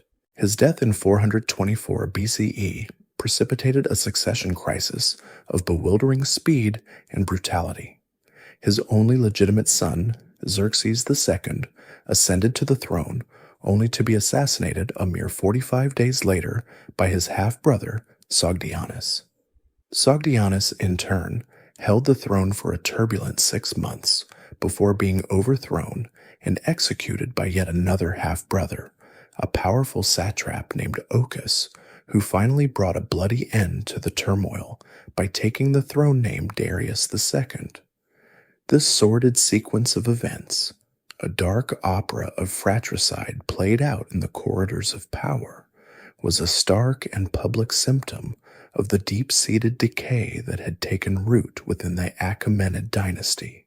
The empire was now ruled by a man who had waded through the blood of his own kin, and it was his legacy of a bitterly divided family that would bring the empire to the brink of another, far more public, civil war. Darius II had 2 sons by his formidable and cunning queen, Persepolis. The eldest, born before his father became king, was named Xerxes. The younger, a man of boundless ambition, charisma, and energy, was named Cyrus, a name deliberately chosen to evoke the glorious memory of the empire's founder. From a young age, a fierce rivalry simmered between the 2 brothers, a tension expertly stoked by their mother, who made no secret of her preference for her younger, more brilliant son, Cyrus. As Darius II lay on his deathbed, he named his eldest son, Xerxes, as his successor, who would ascend the throne as Artaxerxes II. To his younger son, Cyrus, he granted the immense and powerful position of satrap of Lydia, Phrygia, and Cappadocia, making him the supreme commander of all Persian forces in Asia Minor. It was a decision that would prove to be catastrophic, for it placed a man who believed the throne was rightfully his, in command of a vast army and immense resources, on the very edge of the Greek world, a place overflowing with military talent for hire. Cyrus the Younger was everything his brother was not. He was dynamic, personally courageous, and possessed a magnetic charm that won him the fierce loyalty of those who served under him. He was also consumed by the belief that he, not his distant and more staid brother, should be the great king. From his capital at Sardis, he began to secretly plot the overthrow of his own kin, using his official duties as a cover for the assembly of a private army. His great innovation was to look beyond the traditional levies of the empire and to tap into the one military resource that had proven its superiority against the Persians time and again, the Greek hoplite.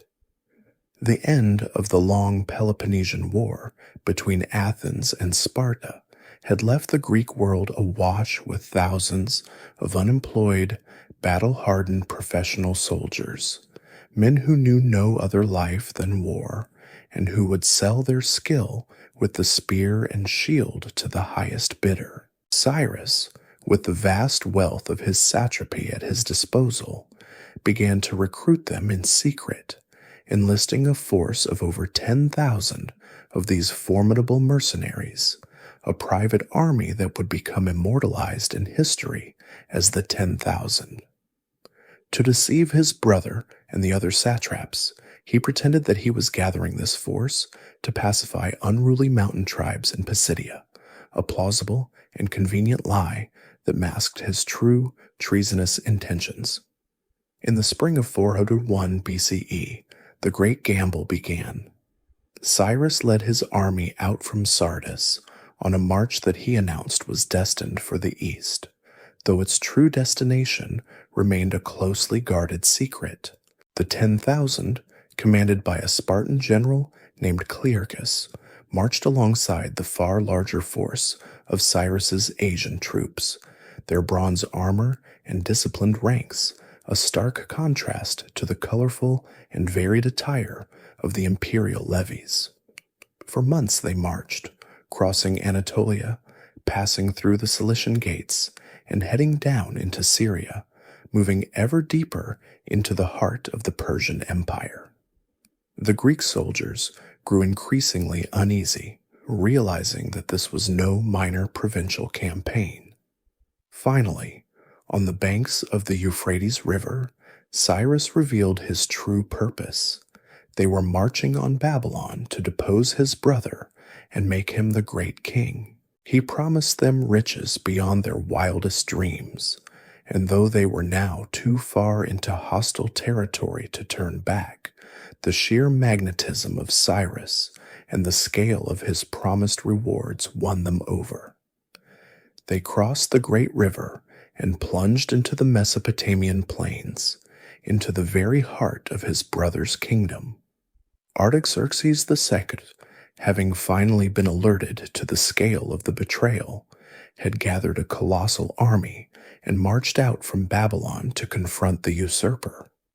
The two forces met at a place called Cunaxa, a dusty, sun-scorched plain not far from the capital.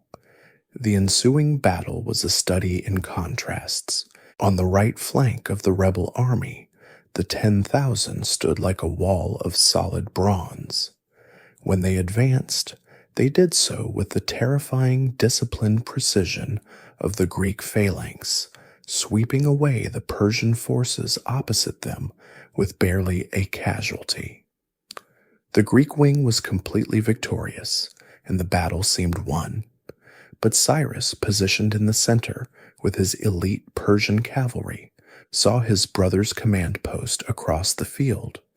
Consumed by a fatal combination of personal hatred and reckless courage, he ignored the tactical situation and charged directly at his brother's bodyguard, hoping to end the entire war with a single, decisive act of fratricide. He fought his way through to Artaxerxes and managed to wound him with a javelin, but in the chaotic melee that followed, Cyrus was struck down, killed in the very moment that victory was within his grasp. The death of Cyrus instantly transformed the battle. For the 10,000, their triumphant advance suddenly became meaningless. They had won their part of the fight, but their cause was lost. Their employer dead, their promised riches turned to dust. They were now stranded, a small, isolated Greek army, over 1,000 miles from home, deep within the world's largest and most hostile empire, with the king's immense and vengeful army regrouping before them. Their initial attempts to negotiate a peaceful withdrawal were met with a devastating act of treachery. The Persian satrap Tissaphernes, invited the Greek generals to a parley under a flag of truce, only to seize them and have them summarily executed. The Greek army was now not only stranded, but also leaderless, a situation that should have sealed their doom. But what happened next was one of the most remarkable and inspiring odysseys in military history. Instead of surrendering, the common soldiers of the 10,000 held an assembly, elected new commanders from amongst themselves, including an Athenian soldier and writer named Xenophon, who would later write a breathtaking first-hand account of their journey called the Anabasis, and resolved to fight their way home. They turned north, beginning a grueling march through unknown and treacherous lands, up the Tigris River, through the hostile mountains of Kurdistan, and into the freezing snow-covered highlands of Armenia, all while being constantly harassed by Persian forces and local tribes. Their journey was a testament to incredible endurance, discipline, and ingenuity. Finally, after months of hardship, they crested a mountain pass and saw in the distance a shimmering expanse of water. A great cry went up from the front of the column, a sound of pure, unadulterated joy and relief that rippled back through the exhausted ranks. Thalata, Thalata, the sea, the sea. They had reached the Black Sea, and from there they could find their way back to the Greek world. Their incredible survival was more than just an epic adventure. It was a profound historical revelation. A small army of Greek mercenaries had marched to the very heart of the Persian Empire, defeated the king's army in open battle, and then, despite every obstacle, had marched right back out again. The story, broadcast throughout Greece by Xenophon's vivid account, exposed the Persian Empire for what it had become. A vast and wealthy but ultimately hollowed out power, a colossus with feet of clay, whose immense armies could be humbled by a small but disciplined force of determined hoplites. The lesson was not lost on a young prince who was growing up in the northern Greek kingdom of Macedon, a boy who would one day read Xenophon's tale and dream of a conquest far grander than anything Cyrus the Younger had ever imagined. The incredible tale of the 10,000, a story of survival against impossible odds, echoed through the Greek world like a thunderclap, a public and undeniable expose of the Persian Empire's deep-seated vulnerabilities. For Artaxerxes II, the king who had so narrowly survived his brother's rebellion at Cunaxa, their escape was a lingering humiliation, a constant reminder of the fragility of his own authority. His long reign, which stretched for nearly half a century, was defined by the aftershocks of that fraternal conflict.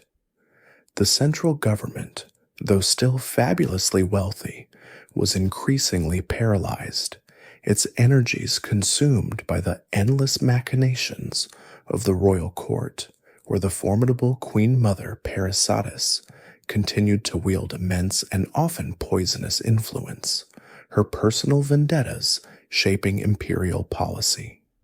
This weakness at the heart of the empire did not go unnoticed by the powerful satraps who governed its vast provinces. They had watched Cyrus the Younger, one of their own, come within a hair's breadth of seizing the throne, and they had seen how a small army of Greek mercenaries could march through the empire with impunity. The lesson they learned was one of opportunity and ambition. This growing insubordination festered for several decades, before finally erupting into a widespread, though poorly coordinated series of rebellions known as the Great Satraps' Revolt, which flared up intermittently in the 360s BCE.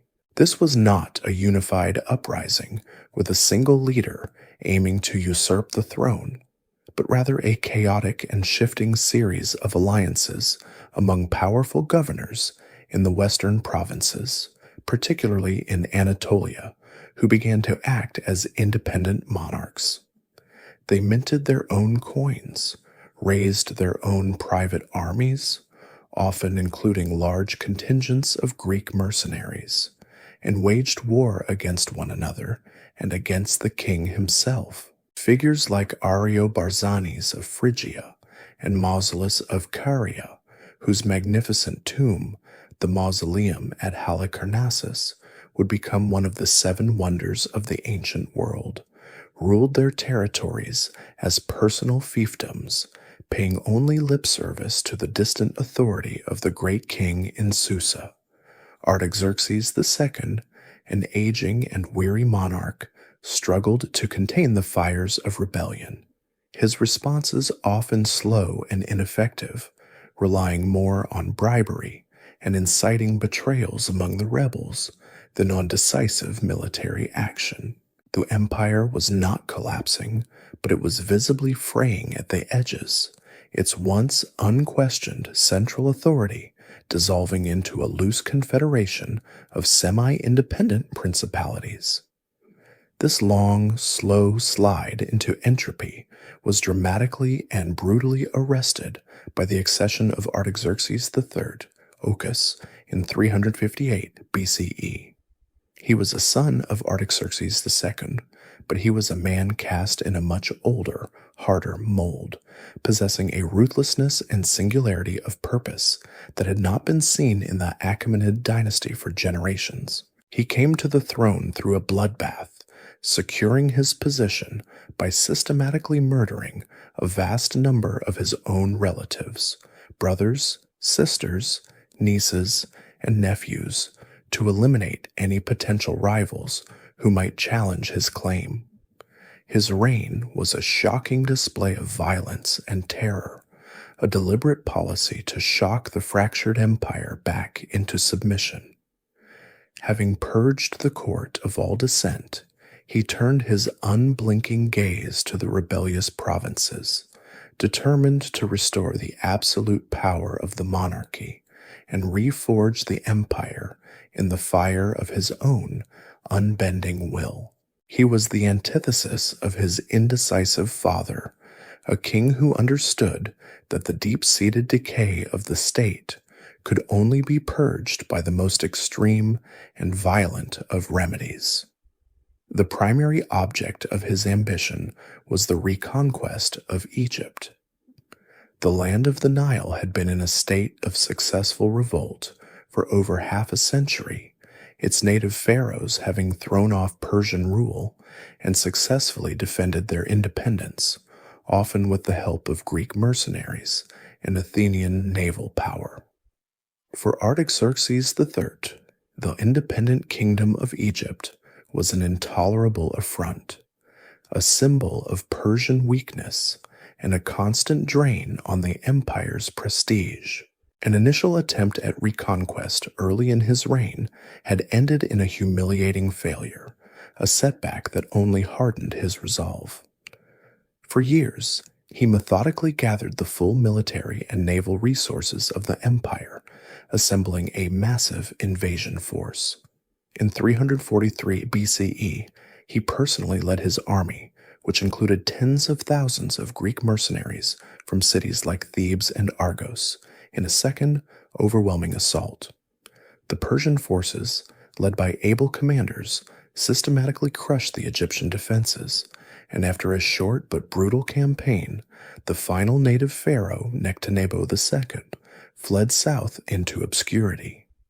Egypt was once again a Persian satrapy. Artaxerxes III celebrated his victory with a calculated reign of terror, reputedly slaughtering the sacred Apis bull, plundering the temples, and razing city walls to ensure that the rebellious land would never rise again.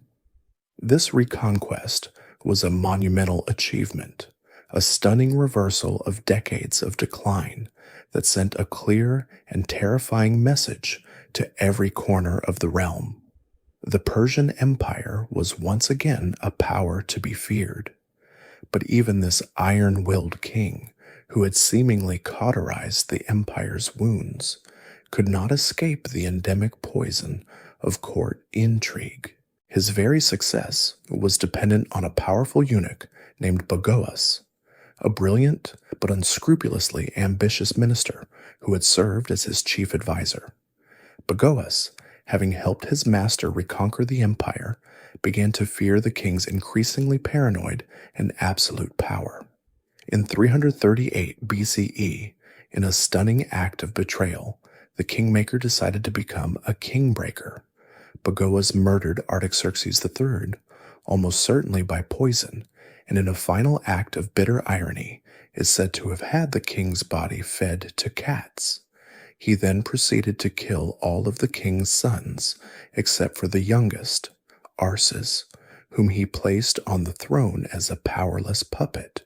But Xerxes, growing into his role, began to chafe under Bagoas's control and was himself poisoned after a reign of only 2 years. Having now eliminated 2 kings, Bagoas needed a new, more pliable monarch.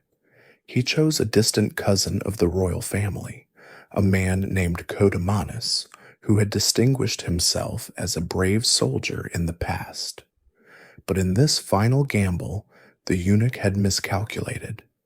The new king, taking the throne named Darius III, refused to be a pawn. When he learned that Bagoas was preparing yet another cup of poison, this time for him, he turned the tables and forced the eunuch to drink the fatal draught himself. Thus, in 336 BCE, Darius III came to rule a Persian empire that seemed, on the surface, to have been restored to its former glory.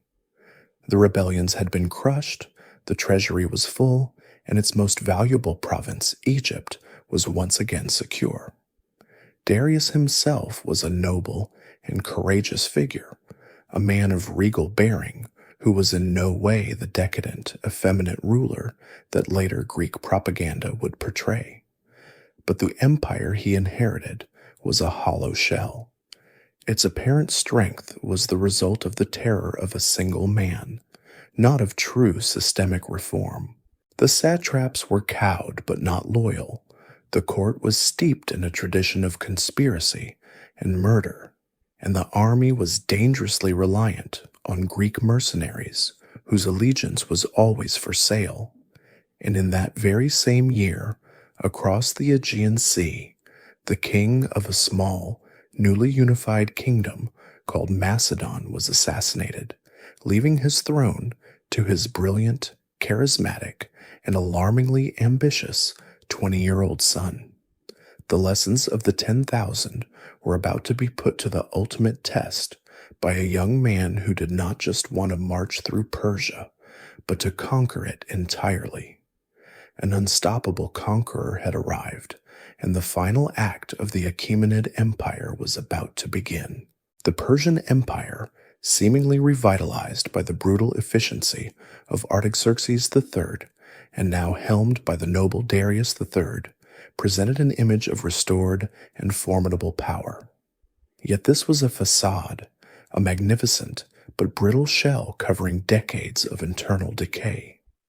Across the Aegean, a new kind of power had been forged, not in the sprawling, multicultural expanse of a vast empire, but in the rugged hills and unified ambition of a single kingdom.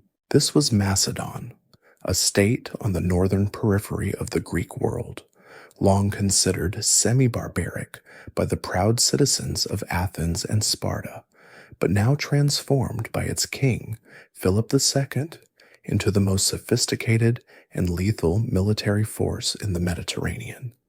Philip had united the fractious Greek city-states by force and diplomacy into a single Hellenic league, and on the eve of his assassination in 336 BCE, He was preparing to unleash this unified power upon Persia in a great pan-Hellenic war of revenge for the invasions of Xerxes. His sudden death did not end this grand project. It merely passed it into the hands of his 20-year-old son, a youth of electrifying genius, boundless ambition, and a near mythical self-confidence. His name was Alexander. In the spring of 334 BCE, Alexander crossed the Hellespont, leaving Europe for Asia with an army that was by Persian standards remarkably small, perhaps 40,000 infantry and 5,000 cavalry. But this was no ordinary army. It was a finely honed instrument of war, the culminations of Philip's military reforms, centered on the unstoppable Macedonian phalanx with its 18-foot sarissa pikes and supported by the finest heavy cavalry in the world, the elite companions whom Alexander would lead himself. He did not come merely as a conqueror, but as the self-proclaimed champion of Hellenic civilization, bringing with him engineers, surveyors, scientists, and historians to survey and understand the lands he intended to master.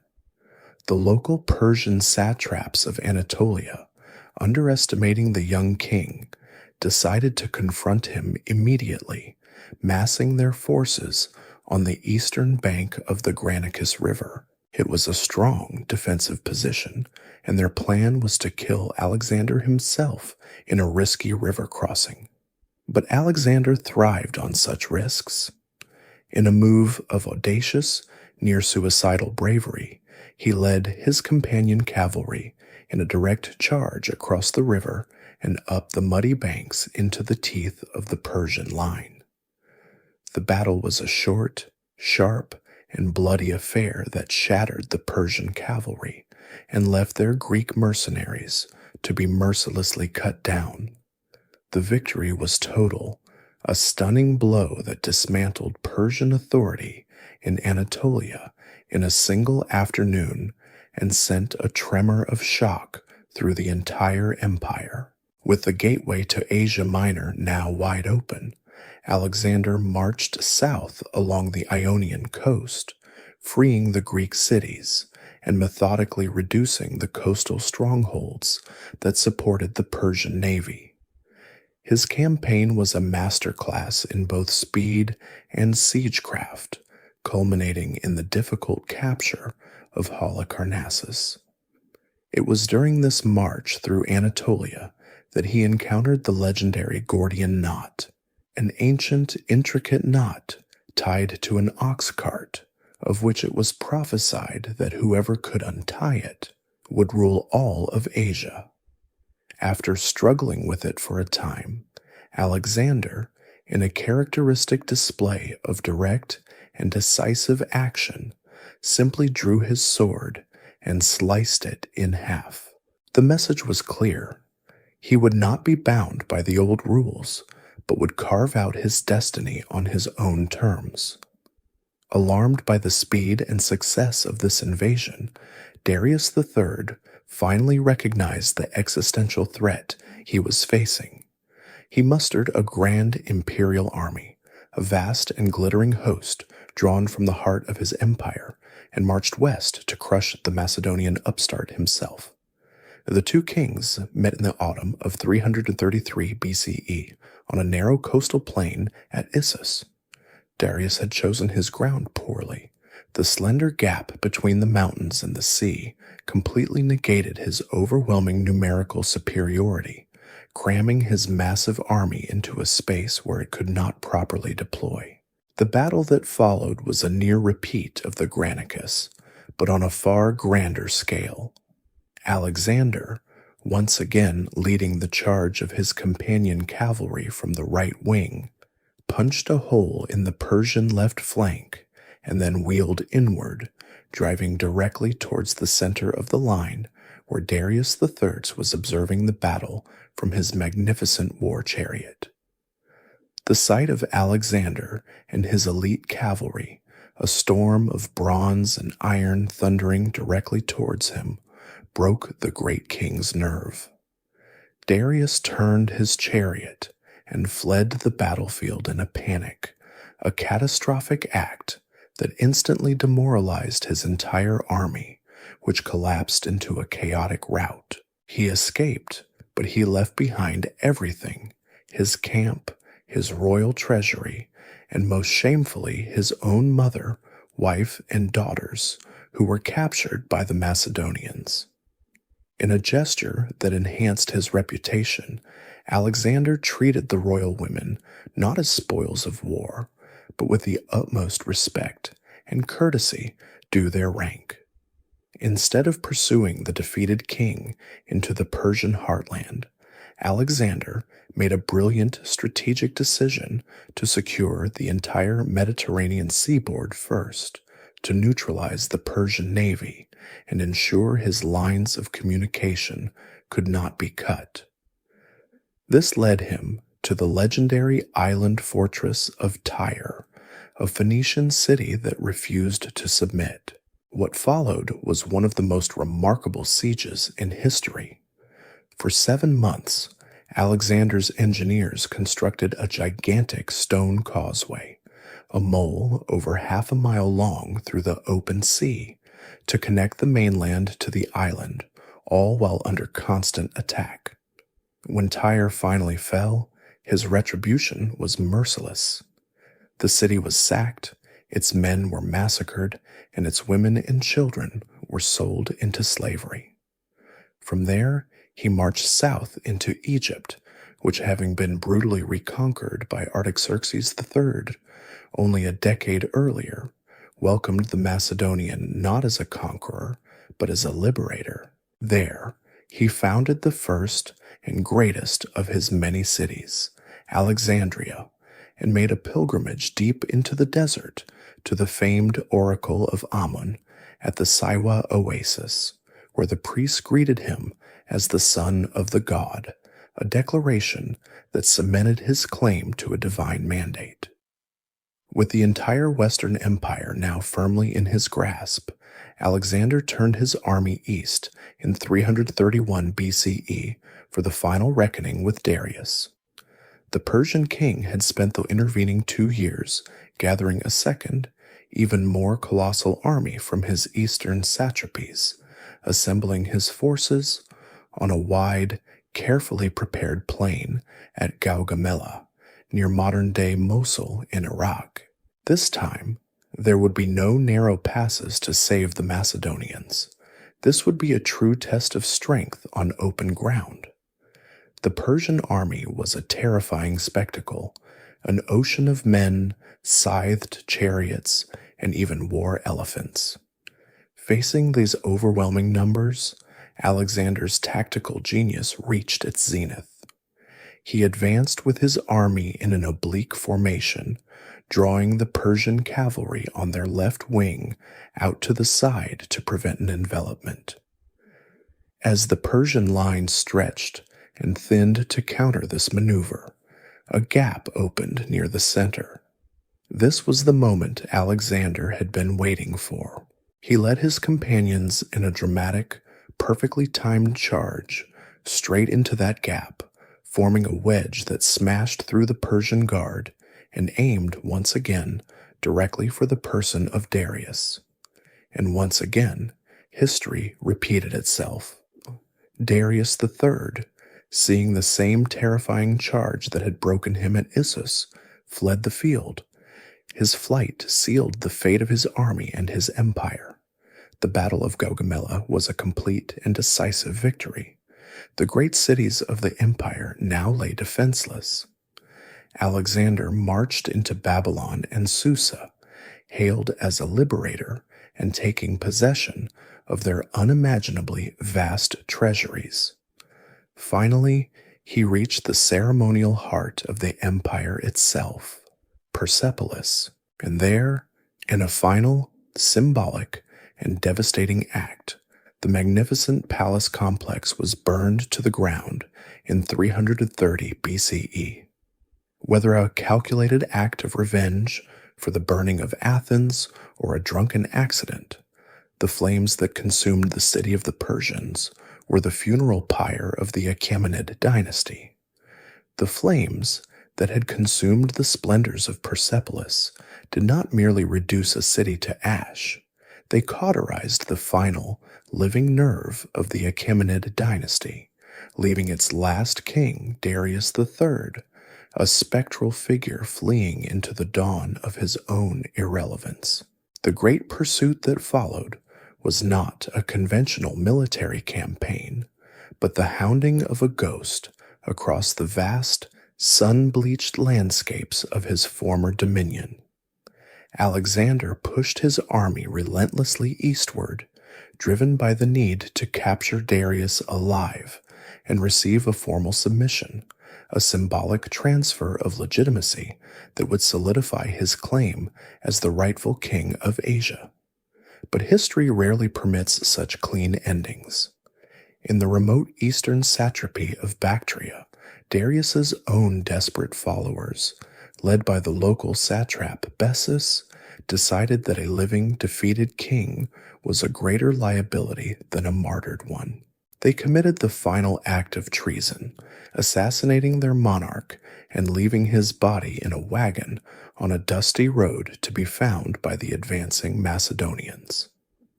Alexander, arriving too late, is said to have covered the body with his own cloak, a gesture of respect for a fallen rival, and sent him back to the ruins of Persepolis for a royal burial. The Achaemenid bloodline, which had ruled for over 2 centuries, was now officially and irrevocably extinguished. But Alexander's vision was already evolving beyond that of a simple conqueror or avenger. As he ventured deeper into the eastern Iranian heartlands, into lands the Greeks knew only through myth, he began to transform. He was no longer merely a Macedonian king leading a Hellenic crusade. He was becoming the heir to the very empire he had destroyed. He adopted elements of Persian court ceremony and dress. He encouraged his officers and soldiers to take Persian wives in a grand, symbolic mass wedding at Susa, and he began to formulate a policy of fusion, a dream of a new, blended civilization, half Greek, half Persian, that would unite the best of both worlds. This radical vision, however, was held together by the sheer force of his own personality, and it would not outlive him. In 323 BCE, after returning to the ancient city of Babylon, the new heart of his intended world empire, Alexander fell gravely ill and died at the age of just 32. On his deathbed, when asked to whom he left his impossibly vast empire, he is said to have whispered a single, fateful phrase, toi kratistoi, to the strongest. It was a prophecy that unleashed half a century of chaos and brutal warfare. His leading generals, the battle-hardened men known as the Diadochi, or the successors, immediately began to carve up the empire like a carcass, their personal ambitions eclipsing any loyalty to Alexander's dream of unity. The wars of the successors were a maelstrom of shifting alliances, epic battles, and political assassinations that tore Alexander's world apart. Amidst this bloody struggle for supremacy, one of the less prominent but most cunning of the Diadochi, a patient and methodical general named Seleucus, gradually began to consolidate his power. Initially granted the strategically vital but unstable satrapy of Babylon, he was driven out, only to return years later with a small force, and through a combination of shrewd diplomacy and military acumen, methodically expand his control over the vast eastern territories. While his rivals, like Antigonus the One-Eyed and Ptolemy, fought costly wars for control of Greece and Egypt, Seleucus embarked on an epic eastern march, and Anabasis to rival Xenophon's, re-establishing Macedonian authority all the way to the Indus River, the farthest extent of Alexander's conquests. It was there, on the border of India, that he encountered a new, formidable power, the Mauryan Empire, ruled by its founder, Chandragupta. Recognizing the futility of a war on such a distant frontier, Seleucus made a wise peace, ceding a vast swath of territory in exchange for an alliance and a gift that would become his dynasty's signature military asset, 500 war elephants. By 305 BCE, Seleucus had emerged as the master of the lion's share of Alexander's Asian domains, and he founded a new dynasty that would bear his name, the Seleucids. The empire he created was the largest of all the Hellenistic successor kingdoms, a sprawling, multicultural behemoth that stretched from the Aegean coast of Anatolia to the Hindu Kush. But this was not a restoration of the Persian Empire. It was a fundamentally new entity, a kingdom with a Greek soul, ruled by a Macedonian military and administrative elite who imposed their language, culture, and political structures upon the ancient civilizations of the Near East. This process, which historians call Hellenization, was the defining feature of the next 2 centuries in Persia. The Seleucid kings were prolific founders of cities, establishing dozens of new Greek-style polis across their domain. These cities were islands of Hellenic culture in a vast non-Greek ocean. The greatest of them was the new western capital, Antioch on the Orontes in Syria, but in the old Mesopotamian heartland, Seleucus founded a magnificent new eastern capital on the banks of the Tigris, not far from Babylon, which he named Seleucia. These were cities of rational grid plans, with Greek theaters for plays, gymnasia for the education and exercise of the youth, and bustling agoras for commerce and public debate. In these urban centers, the Greek language, specifically a common dialect known as Koine, became the official language of government, law, and high culture. For the Persian population, this was a period of profound cultural change. The old Achaemenid aristocracy was largely displaced by a new class of Greek and Macedonian landowners and officials. Yet the Hellenistic interlude was not simply a case of cultural replacement, but of complex interaction and fusion, a phenomenon known as syncretism. In the religious sphere, Greek gods were often identified with local deities, Zeus with the Babylonian Bel-Marduk, or Apollo with the Persian Mithra. Greek artistic styles, with their emphasis on realism and the human form, began to influence the more stylized traditions of the Near East, creating a unique hybrid aesthetic visible in sculpture and coinage. But this Hellenization was always a predominantly urban phenomenon, a thin but brilliant veneer that rarely penetrated deeply into the vast rural countryside. In the villages and agricultural estates of the Iranian plateau, the ancient rhythms of life continued much as they always had. People continued to speak Aramaic and local Iranian dialects. They worshipped at the old Zoroastrian fire temples, and for them, the new Greek masters in their distant, marble-adorned cities were just another line of foreign rulers who demanded taxes and tribute. The Seleucid kings, for all their power, perpetually struggled with the immense challenge of governing such a diverse and geographically fragmented realm. Their empire was in a constant state of war, fighting the Ptolemies of Egypt for control of the Levant and struggling to suppress rebellions on its ever-shrinking eastern frontiers. It was from these eastern borderlands, from the traditional Persian homeland itself, that the first stirrings of a native Iranian revival would eventually emerge, a new power that would challenge the Hellenistic world and begin the long process of reclaiming Persia for the Persians. The Hellenistic world, for all its glittering cities and sophisticated culture, was a house built upon the fault lines of its own creation, its foundations perpetually shaken by the rivalries of Alexander's successors, while the Seleucid kings in their western capital of Antioch focused their energies and armies on the endless, draining wars against the Ptolemies of Egypt for control of Syria and the Levant. Their grip on the vast, remote eastern provinces of the Iranian plateau grew ever more tenuous. The long lines of communication, the immense distances, and the sheer cultural otherness of these lands made them a constant source of instability.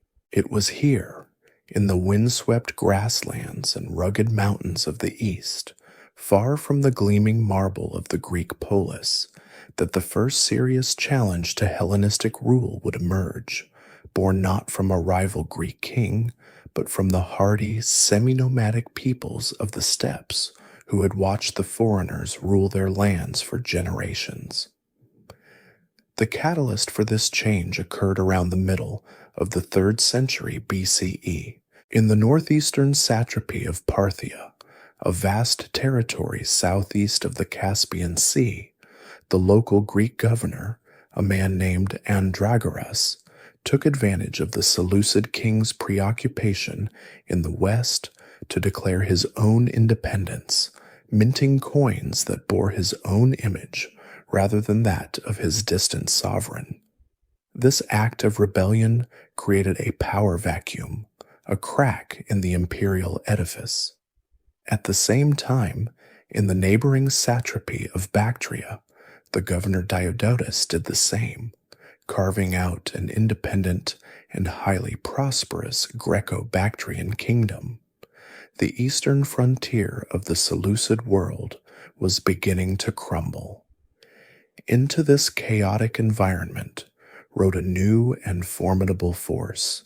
From the great steppes of Central Asia, beyond the Oxus River, came the Parni, one of the 3 tribes of the Dahai Confederation, a people of Scythian stock who lived their lives in the saddle. They were master horsemen and most famously brilliant mounted archers, capable of the legendary Parthian shot, firing arrows with deadly accuracy at a full gallop, even while turning backward during a feigned retreat. Led by their shrewd and charismatic chieftain Arsaces, the Parni saw their opportunity in the turmoil. Around 247 BCE, a date that would mark the official beginning of the Parthian royal era, they swept down from the steppes and into the newly independent but unstable territory of Parthia. They swiftly overthrew Andragoras, killing the rebellious satrap and seizing control of the province for themselves. Arsaces I was crowned king, establishing the Arsacid dynasty that would rule for nearly 500 years. But this was not the birth of an empire. It was the precarious beginning of a small, upstart kingdom fighting for its very survival. The early Arsacid kings had to fend off repeated and determined attempts by the Seleucids to reconquer their lost province. Arsaces' successor had to contend with a massive eastern campaign led by the energetic Seleucid king Antiochus III the Great, who marched his army across the Iranian plateau and for a time forced the Parthians back into a state of vassalage. For nearly a century, the Parthian kingdom remained a minor but resilient local power, biding its time, learning from its Greek overlords, and waiting for the balance of power to shift decisively in its favor. That moment arrived in the middle of the 2nd century BCE, With the ascension of one of the greatest leaders in Parthian history, Mithridates the Fierce, he came to the throne at a time when the Seleucid Empire was entering its terminal decline, fatally weakened by dynastic civil wars, and most critically, by the rising power of Rome in the West, which had inflicted a crushing defeat on Antiochus I at the Battle of Magnesia. Mithridates: I was a man of vision and boundless ambition, the true architect of the Parthian Empire. He watched the Seleucid kingdom tear itself apart, and with perfect timing, he struck. He turned his armies first to the east, conquering the wealthy Greco-Bactrian kingdom and extending his dominion deep into Central Asia. Then, in a series of brilliant campaigns, he marched west. In 148 BCE, he conquered the great province of Media and seized its ancient capital, Ecbatana. This victory was a profound symbolic and strategic turning point. The Parthians, once nomadic invaders, were now masters of the old Median heartland, one of the foundational territories of the First Persian Empire. The ultimate prize, however, lay just beyond the Zagros Mountains, the incredibly rich, thus populous, and strategically vital plains of Mesopotamia.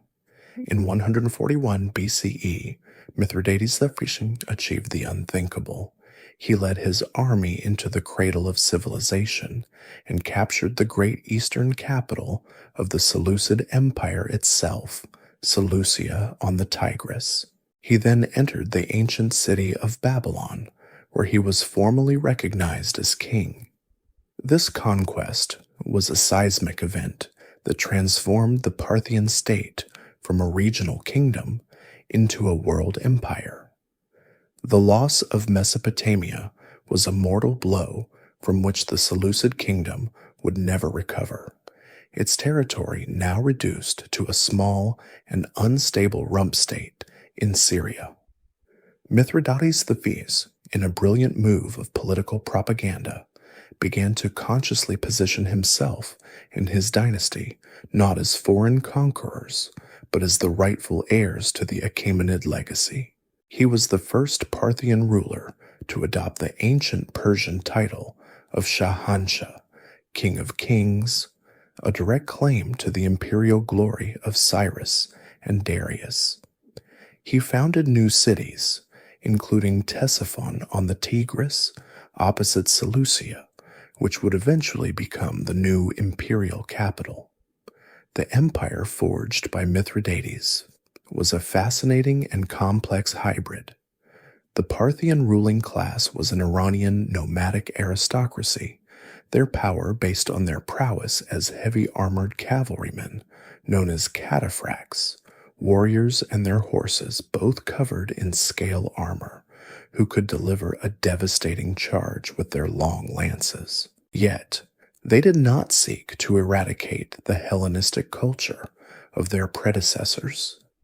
For a long time, they continued to use Greek on their coinage and in their administration, and they were known to be patrons of Greek theater. This Philhellenism was a pragmatic acknowledgement of the deep-rooted influence of Greek culture in the great cities they now ruled. But underneath this Hellenistic veneer, a gradual Iranian revival was taking place. Old Zoroastrian traditions were honored, and Persian artistic motifs began to re-emerge. The Parthians had successfully liberated the Iranian plateau from Macedonian rule, creating a new empire that looked in two directions, westward to the Greco-Roman world, with which it now shared a border, and eastward to its own nomadic Iranian roots. Having consolidated their vast new domain, the horse lords of Parthia now stood as the undisputed masters of the Near East, their gaze turning to the next great power rising on the horizon, a republic of soldiers and senators whose ambitions knew no bounds, Rome. The stage was set for a clash of empires that would last for centuries, with the Parthian horse lords now the undisputed masters of the Iranian plateau and Mesopotamia. Their new empire stood shoulder to shoulder with the other great superpower of the age, a republic that had methodically conquered the entire Mediterranean basin and was now casting its ambitious gaze eastward.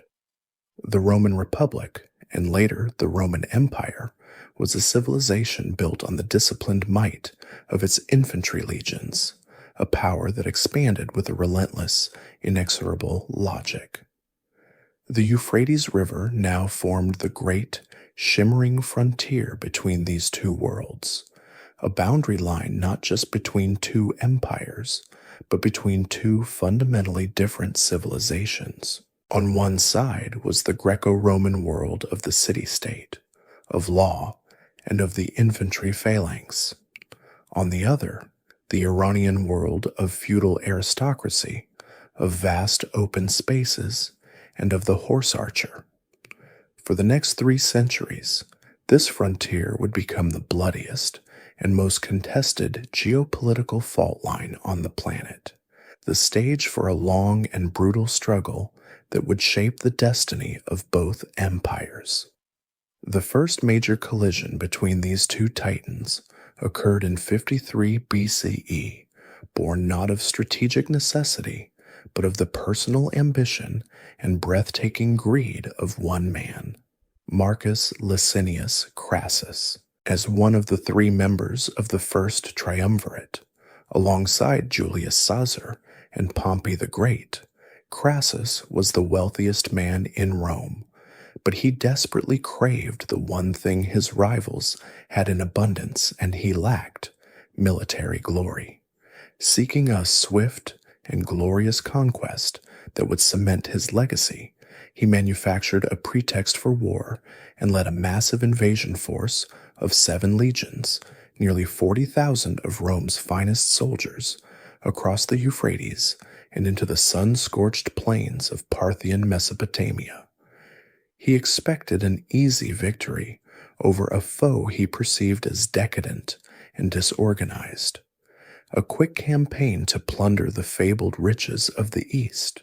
What he found instead was a tactical nightmare for which his army was utterly unprepared.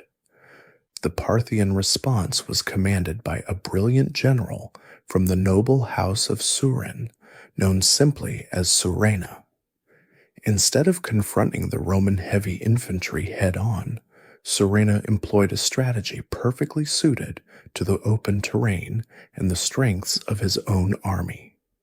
He dispatched a small force of 1,000 cataphracts, heavy armored lancers, and a much larger contingent of 9,000 mounted archers to shadow and harass the Roman column. Near the small town of Carhis, the two armies met. The Roman legions, slow and ponderous, formed a massive hollow square to defend against attack from all sides, a defensive posture that turned them into a static and helpless target. For hours on end under a merciless desert sun, the Parthian horse archers circled the Roman square, just outside the range of a Roman javelin, loosing a relentless, seemingly endless storm of arrows into the dense ranks of legionaries. Crassus had assumed the Parthians would eventually run out of ammunition, but Surena had organized one of the great logistical feats of ancient warfare: a baggage train of over 1,000 camels laden with a continuous supply of arrows, ensuring his archers never ran dry. When the Romans tried to advance, the Parthians would simply feign a retreat, turning in their saddles to fire the devastating Parthian shot at their pursuers. As the Roman casualties mounted and their morale began to crack, Surena unleashed his decisive weapon. The cataphracts, their men and horses gleaming in full armor, charged the beleaguered Roman lines, their long, heavy lances punching through the Roman shields and armor with terrifying force. After a day of this torment, the Roman army was shattered. Crassus's own son was killed in a desperate breakout attempt, and the main force was annihilated. Crassus himself was captured during a deceptive truce negotiation, and according to a lurid and likely apocryphal legend, was executed by having molten gold poured down his throat, a grimly symbolic end for the greediest man in Rome. The Battle of Carrhae was one of the most catastrophic and humiliating defeats in Roman history. Of the 40,000 men who had marched into Mesopotamia, half were killed and another 10,000 were captured, many of whom were reputedly settled on the far eastern frontier of the Parthian Empire. Most symbolically, the Parthians captured the sacred golden eagle standards, the aquili of the Roman legions, an act of profound shame that would haunt the Roman imagination for decades. Carrhae established Parthia as a superpower and equal to Rome, and it set the tone for the centuries of conflict that followed. The wars were not a continuous, grinding confrontation, but a series of violent flare-ups followed by long periods of tense, uneasy peace. The kingdom of Armenia, nestled in the mountains between the two empires, became a perpetual flashpoint, a crucial buffer state where Rome and Parthia constantly vied for influence, installing their own preferred candidates on the Armenian throne. Mark Antony, seeking to avenge Crassus, led another disastrous invasion in 36 BCE, which also ended in a humiliating retreat and massive losses. Later, Roman emperors like Trajan would have more success, even managing to march down the Tigris and capture the Parthian capital of Ctesiphon, but these victories were always fleeting. The Romans could conquer the great cities of Mesopotamia, but they could never truly hold the vast, decentralized Parthian state. The Parthian political structure was essentially feudal, with a handful of immensely powerful noble families ruling vast domains and commanding their own armies. When a Roman army invaded, the Parthian king of kings and his nobles would simply melt away into the Iranian interior, harassing the Roman supply lines and waiting for the overextended legions to retreat. This long war was a stalemate born of a fundamental asymmetry. The Romans, with their superior infantry and siegecraft, were masters of taking and holding cities. The Parthians, with their mobile cavalry, were masters of the open plains and of hit-and-run warfare. Neither side could ever deliver a knockout blow, because neither could effectively project their core military strength into the other's heartland. The legions were vulnerable in the open deserts of Mesopotamia, and the Parthian cavalry was ineffective in the mountainous, fortified terrain of Roman Syria and Anatolia.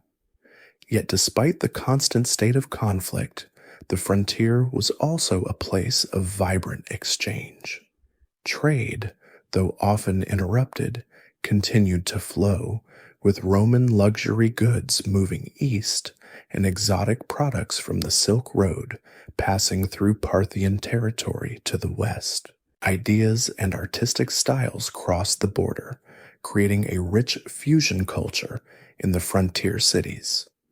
But the long, grinding wars took their toll, slowly bleeding both empires of men and treasure. The Parthian dynasty itself was perpetually weakened by its own internal divisions, with frequent and bloody civil wars over the succession that often prevented them from capitalizing on their military successes. This epic struggle, this grand stalemate of empires, had defined the world for centuries, but as the 2nd century CE drew to a close, the Arsacid dynasty, exhausted by internal strife and the endless war with Rome began to falter. A new, more aggressive, and centralized power was stirring in the old Persian heartland, a dynasty that would claim the legacy of the Achaemenids and wage the long war against the West with a renewed and terrifying fanaticism. The long twilight of the Parthian Arsacids was a slow and lingering affair, a dynasty bleeding out, not from a single fatal wound, but from the thousand cuts of its own internal weaknesses. The very feudalism that had once been its strength, allowing for a resilient, decentralized defense, had curdled into a chronic disease of insubordination and civil war. For centuries, the 7 great noble houses of the empire had acted as kingmakers and rivals to the throne, their private armies and vast domains rendering the authority of the King of Kings a fragile and often negotiated power. This internal friction was exacerbated by the endless grinding wars with Rome, a conflict that had become a permanent feature of existence, a constant drain on the treasury, and a source of repeated, humiliating invasions that saw the capital, Ctesiphon, sacked on multiple occasions. The Arsacid dynasty, after nearly 5 centuries of rule, was exhausted, its prestige shattered, its grip on the empire's heartland growing weaker with every passing generation. The grand imperial structure was hollowed out, waiting for a strong wind from a new direction to bring the entire edifice crashing down. That wind began to stir, as it so often had in the long story of this land, in the province of Persis, the modern region of Fars, the mountainous, semi-arid cradle of the Achaemenid Empire.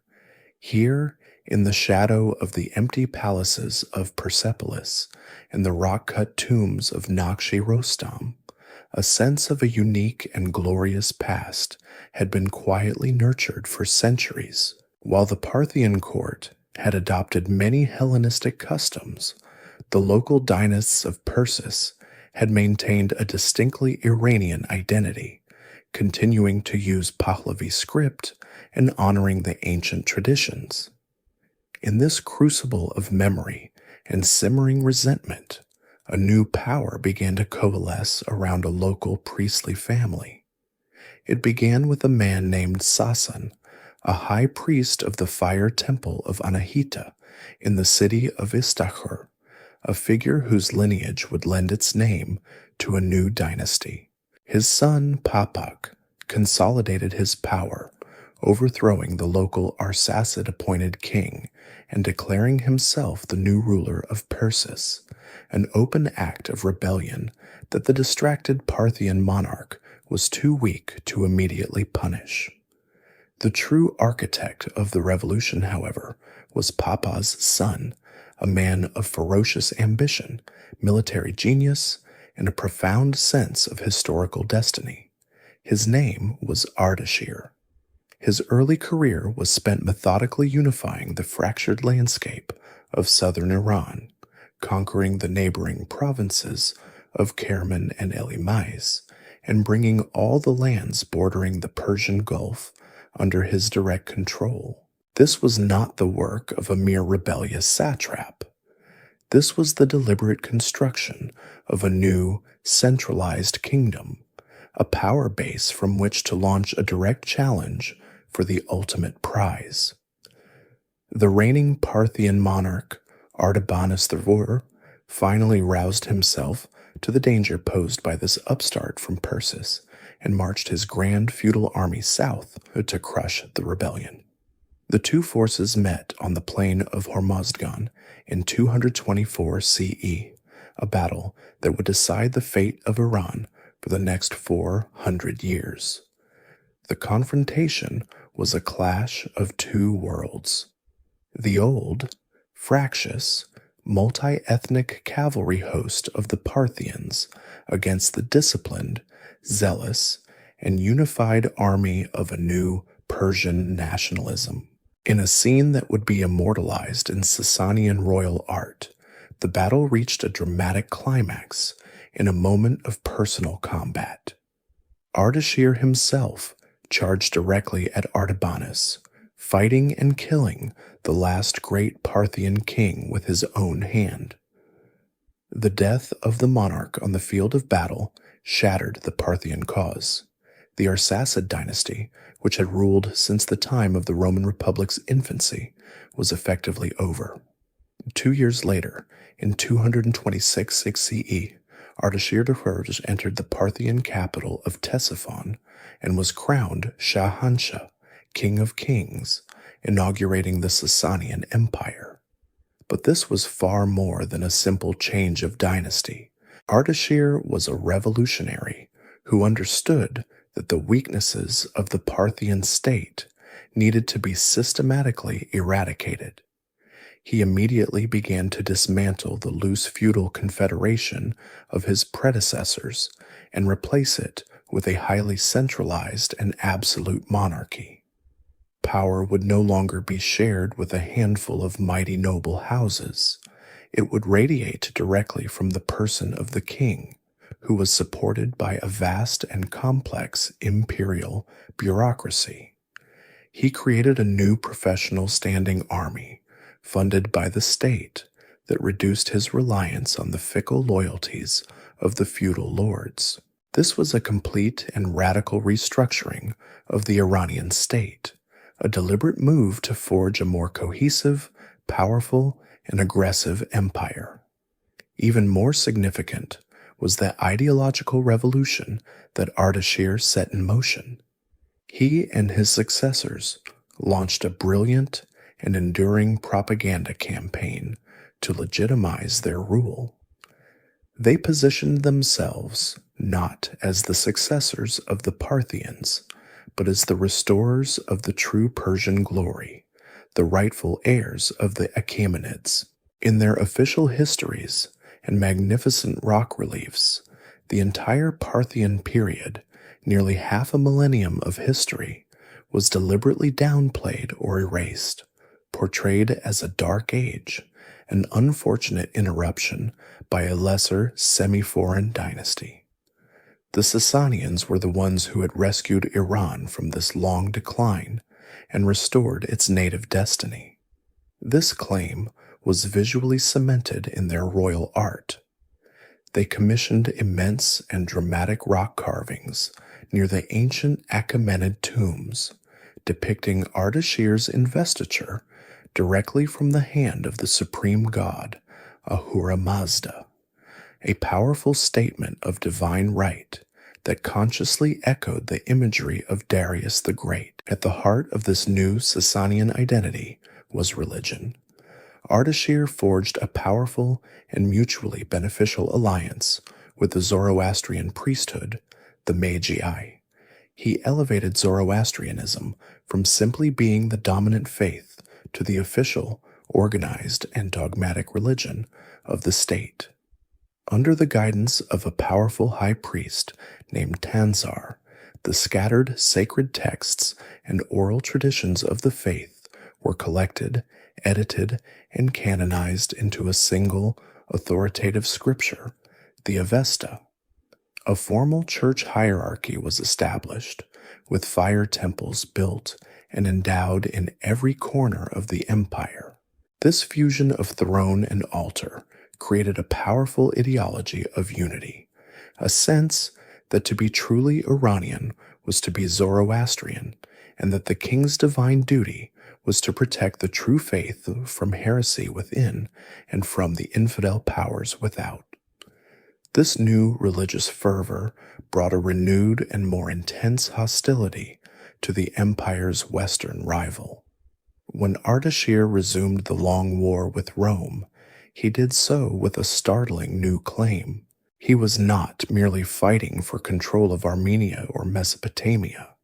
He demanded that Rome surrender all its eastern provinces, Syria, Anatolia, and Egypt, on the grounds that they were the rightful, ancestral inheritance of the Persian Empire, lands stolen from his Achaemenid forefathers.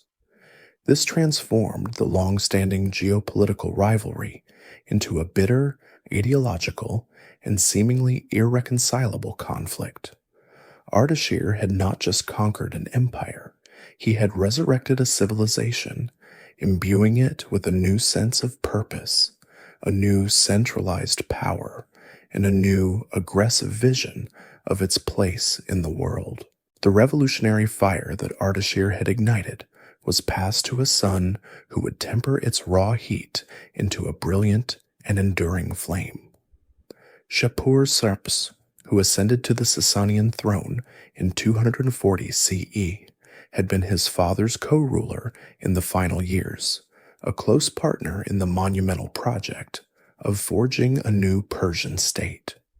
He was a man who possessed his father's iron will and military prowess, but he also had a broader, more sophisticated vision of empire, one concerned not only with conquest and restoration, but with culture, theology, and the creation of a truly imperial civilization.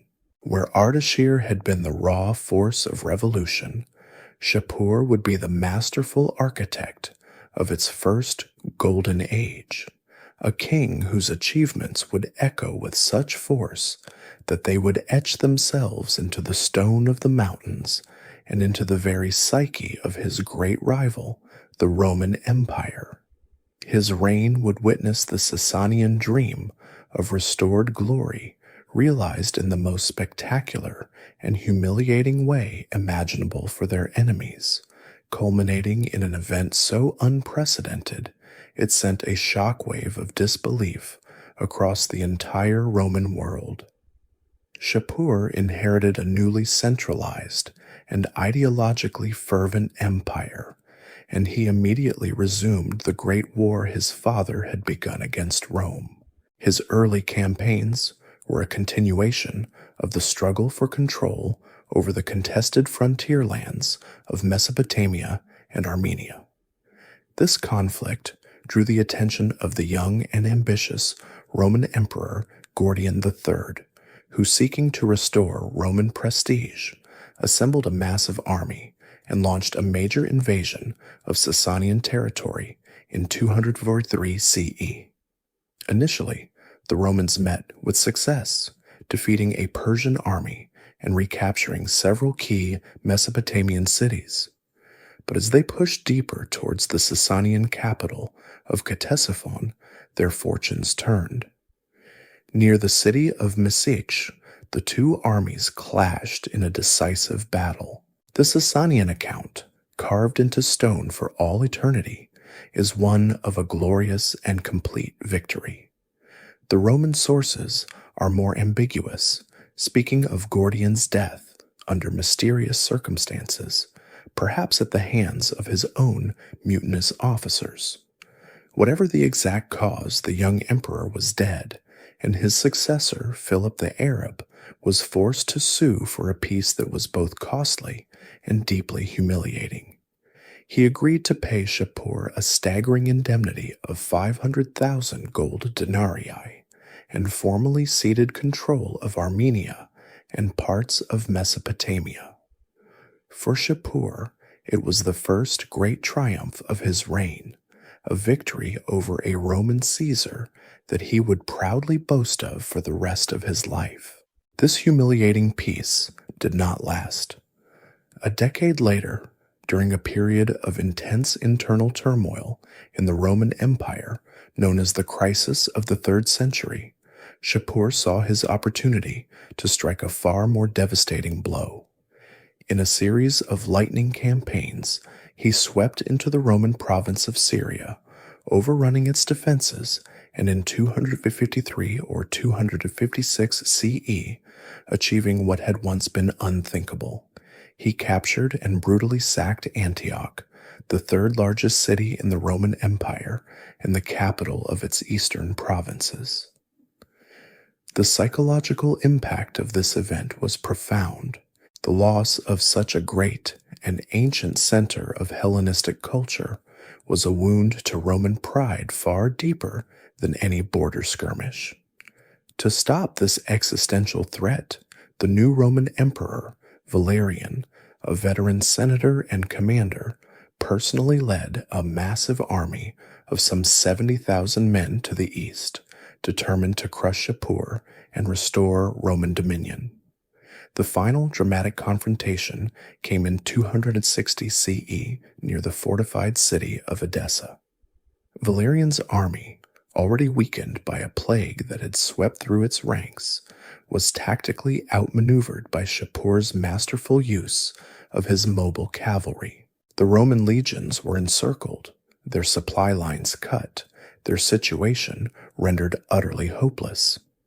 Trapped and facing annihilation, Valerian agreed to meet with Shapur in person to negotiate terms of surrender.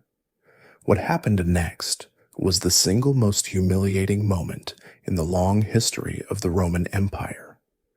During the parley, Valerian and his entire senior staff were seized and taken prisoner. For the first and only time, a Roman emperor, the Augustus, the living embodiment of Roman power and majesty, had been captured alive by a foreign enemy. The Roman army, leaderless and demoralized, capitulated entirely. Shapur now held a Caesar as his captive, a living trophy of his ultimate victory. The fate of Valerian became the stuff of dark legend, with later Christian authors claiming he was subjected to endless humiliations, used as a human footstool for Shapur to mount his horse, before finally being flayed alive, his skin tanned, dyed red, and hung as a permanent warning in a Zoroastrian temple. Shapur ensured that his monumental triumph would never be forgotten.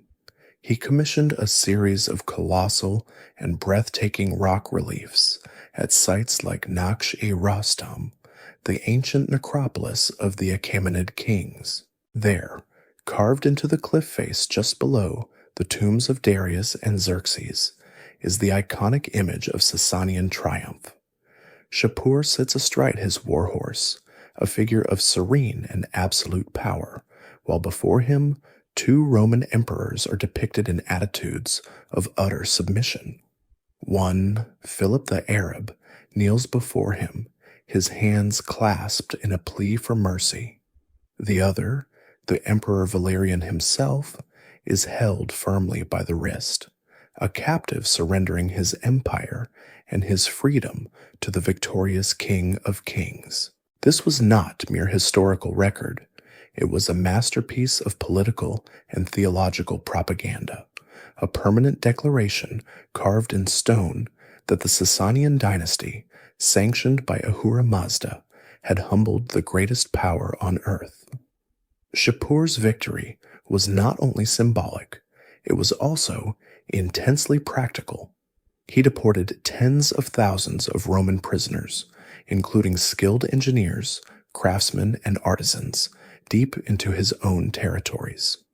With this vast and talented captive workforce, he embarked on a major building program. He founded new cities, like Bishapur, designed with a Greco-Roman grid plan and adorned with mosaics created by Roman artisans. Most famously, at the city of Shushtar, he used captured Roman engineers to construct a combined bridge and dam system, the Band-A-Kaisar, or Caesar's Dam, a marvel of hydraulic engineering that remains partially in use to this day. He was literally building the infrastructure of his own empire with the minds and hands of his defeated Roman enemies. He was a conqueror who knew not only how to win a war, but how to profit from the peace, transforming the spoils of his victory into the enduring foundations of his own civilization. The monumental triumphs of Shapur the Vors, who had humbled Roman emperors and built his empire with their captive hands, cast a long and formidable shadow over his successors. The century and a half that followed his reign was a period of consolidation and internal ferment, a time when the Sasanian state, grappled with the complex cultural and religious currents that flowed through its vast domain. It was an era that saw the rise and fall of the prophet Mani, whose syncretic religion, blending Zoroastrian, Christian, and Buddhist ideas, enjoyed a brief period of royal favor before being brutally suppressed as a dangerous heresy. The constant simmering conflict with Rome continued, flaring periodically into open war, while on the eastern frontier, new threats emerged from the nomadic peoples of Central Asia, most notably the Hephthalites, or White Huns, who would become a persistent and dangerous thorn in the empire's side. The Sasanian state remained powerful, but it was beset by challenges. Its rigid social hierarchy and the immense power of the great noble families, creating underlying tensions that awaited a catalyst to erupt into a full-blown crisis. That crisis arrived in the late 5th century in the form of a revolutionary religious and social movement that threatened to tear the very fabric of Sasanian society apart. It was led by a charismatic Zoroastrian priest named Mazdak, who preached a radical doctrine that went far beyond theological debate. Drawing on older traditions of social justice, Mazdak proclaimed that God had placed the resources of the earth, land, water, and wealth at the disposal of all humanity to be shared equally. He argued that greed and desire, which led to the hoarding of property and women, were the sources of all strife and evil, the works of the demonic counter-principle to the divine good. His solution was a form of proto-communism.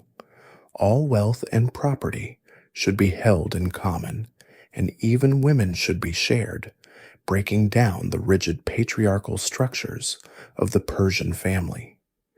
This was an electrifying message for the vast, impoverished peasant population and a mortal threat to the two pillars of the Sasanian state, the landed aristocracy and the orthodox Zoroastrian clergy, whose power and privilege were based entirely on the concepts of private property, inheritance, and social hierarchy. The reigning king, Kavad I, in a bid to break the suffocating power of the nobles, initially supported the Mazdakite movement, unleashing a period of social chaos in which storehouses were looted and aristocratic harems were thrown open. But this radical experiment led to his own temporary overthrow and imprisonment, and upon his restoration, he recognized that the forces he had unleashed were uncontrollable. It was into this deeply fractured and chaotic world that his son, Khosrow, came to power in 531 CE. He would become known to history as Khosrow Anushirvan of the immortal soul, the most celebrated and revered of all the Sasanian kings, a figure who would become the Persian archetype of the ideal philosopher king. His first and most decisive act was to settle the Mazdakite question with terrifying finality. In a carefully orchestrated trap, he invited thousands of Mazdakite leaders to a great feast, and as they celebrated, his soldiers fell upon them, slaughtering them en masse. Mazdak himself was executed in a particularly gruesome fashion, reputedly being walled up alive or buried head down in a garden, his feet left protruding from the earth. This brutal purge was the foundation of his reign, an act of ruthless statecraft that restored the old social order and earned him the undying loyalty of the nobility and the priesthood, whose power he had saved from the brink of annihilation. With the internal threat eliminated, Khosrow embarked upon a series of sweeping and brilliant reforms designed to rationalize and centralize the state, creating the foundations for a true golden age. His most significant reform was a complete overhaul of the imperial tax system. He replaced the old system in which taxes were levied as a percentage of the annual harvest, a fluctuating and unpredictable source of income, with a fixed tax based on a comprehensive survey of all the cultivated land in the empire.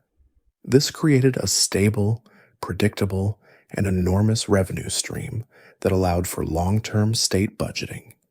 He also instituted a fixed poll tax on the population, carefully assessed according to age and wealth. This rational and equitable system provided the financial bedrock for his other great reforms, particularly the creation of a new military structure.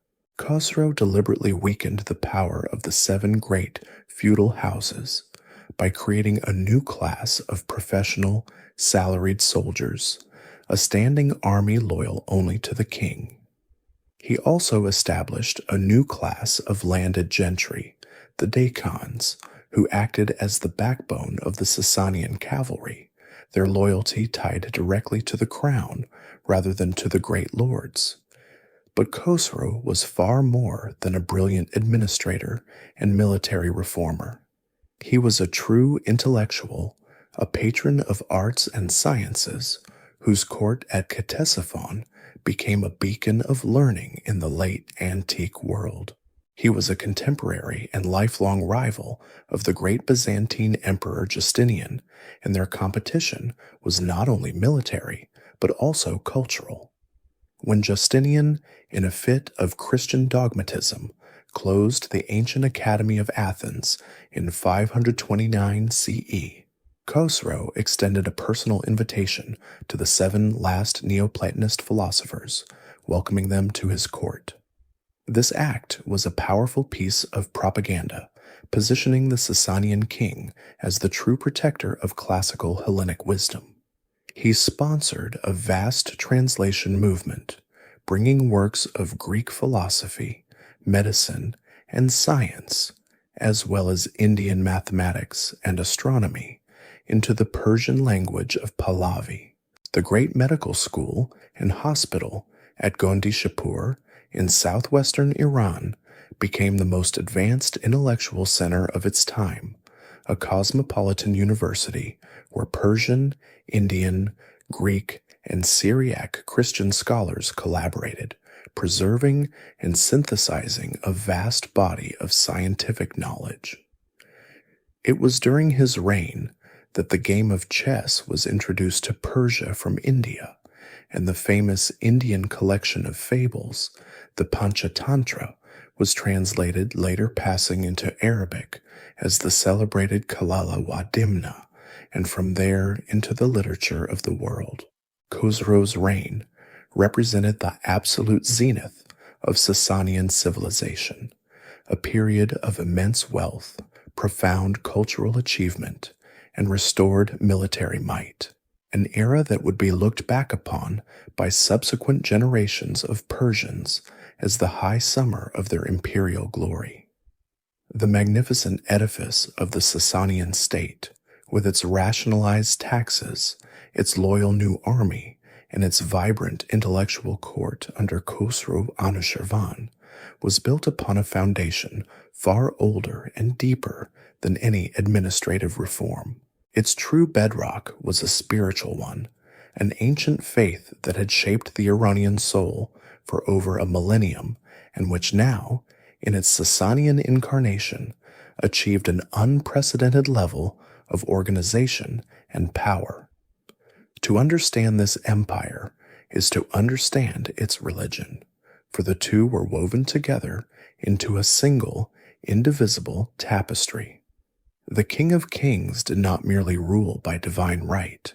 He was the earthly instrument of the divine will, the chief protector of the cosmic order in a universe defined by a titanic struggle between good and evil. This worldview was the legacy of one of the most enigmatic and influential prophets in human history, a man whose voice echoes from the misty dawns of the Bronze Age, Zarathustra, known to the Western world by the Greek rendering of his name, Zoroaster.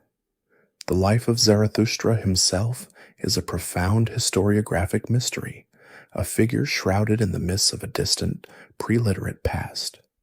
Scholars have long debated when and where he lived, with estimates ranging from as early as 1500 BCE to as late as the 6th century BCE, a contemporary of Cyrus the Great.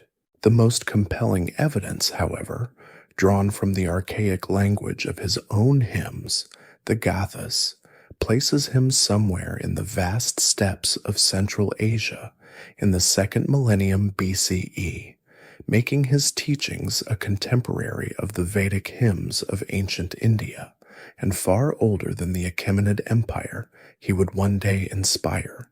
He emerged from an ancient Indo-Iranian society, a world of semi-nomadic pastoralists whose religion was a polytheistic tapestry of nature gods and warrior deities, a faith sustained by complex and often ecstatic rituals. It was into this world that Zarathustra brought a revolutionary revelation, a radical reimagining of the divine that was at once profoundly monotheistic in its focus and dualistic in its cosmology. At the heart of his teaching was the singular worship of a single, uncreated, and transcendent being, Ahura Mazda, the wise Lord. Ahura Mazda was the creator of all that is good, true, and beautiful, the source of light, life, and order, Asha. But Zarathustra's vision also accounted for the harsh realities of the world, suffering, darkness, death, and deceit. These were not the works of the wise Lord, but of a separate opposing force, an uncreated and malevolent entity named Angra Mainyu, the destructive spirit, later known as Ahriman. This cosmic dualism posits a universe locked in a grand, epic struggle between these two primordial spirits. Every aspect of existence, from the turning of the seasons to the thoughts in a human heart, was a battlefield in this great war. Light fights darkness, truth battles the lie, Dajrujis, and health contends with sickness. This was not a religion of passive contemplation, but an urgent call to arms, a summons for every human being to enlist in the army of Ahura Mazda. Crucially, humanity was not a mere pawn in this cosmic game. Zarathustra's theology granted human beings a central and noble role, for they were endowed with the greatest of all gifts, free will. Each person, through their thoughts, their words, and their deeds, makes a conscious choice in every moment to align themselves with the forces of order or the forces of chaos. The threefold path of good thoughts, good words, good deeds, humata, hukta, huvarshta, was the ethical core of the faith, a practical guide for living a righteous life that actively contributed to the eventual victory of good. This philosophy imbued ordinary life with extraordinary significance. The farmer who diligently irrigated his fields, the artisan who crafted a perfect pot, the judge who delivered a fair verdict, all were righteous soldiers in the war against Ahriman, their simple acts of creation and order pushing back the tide of cosmic decay.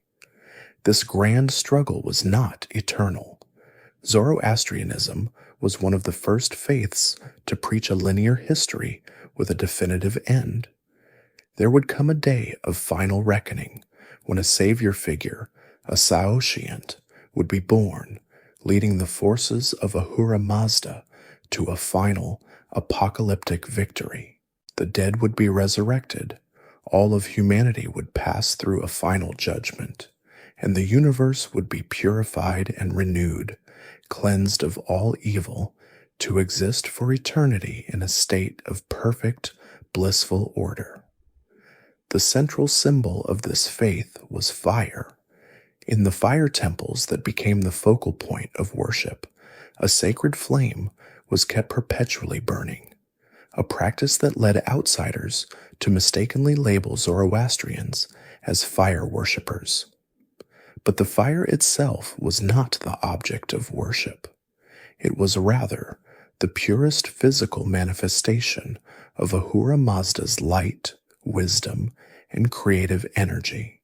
The radiant, smokeless flame represented the divine truth and the inner light that every righteous person was meant to cultivate within their own soul. This reverence extended to the other sacred elements of creation, particularly water and earth, which were also to be kept free from pollution and defilement. This deep ecological consciousness led to the development of unique funerary rites. To avoid contaminating the sacred earth with a decaying corpse, the bodies of the dead were taken to high, barren places and exposed on stone platforms, the dakmas or towers of silence, where they were consumed by scavenging birds, a final act of charity to the natural world. Under the Sasanians, this ancient faith was transformed from a collection of traditions into a powerful and dogmatic state church. Ardashir and his successors elevated the Maubaden Maubed, the chief of the priests, to a position of immense power, second only to the king himself. Under their direction, the sacred texts, the Avesta, were compiled and standardized, creating a formal canon and a rigid orthodoxy. The Sasanian social structure, with its fourfold division of priests, warriors, scribes, and commoners, was presented as a divinely ordained reflection of cosmic order.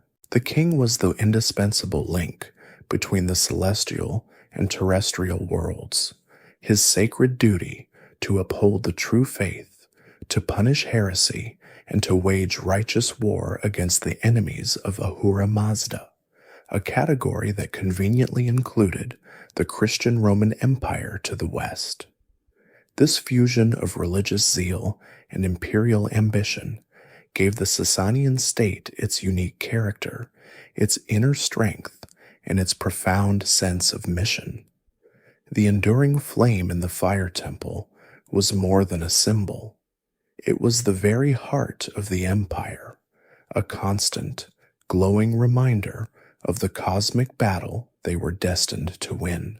The Golden Age inaugurated by Khosrow Anushirvan was a brilliant but finite season, a high summer of imperial confidence that could not last forever.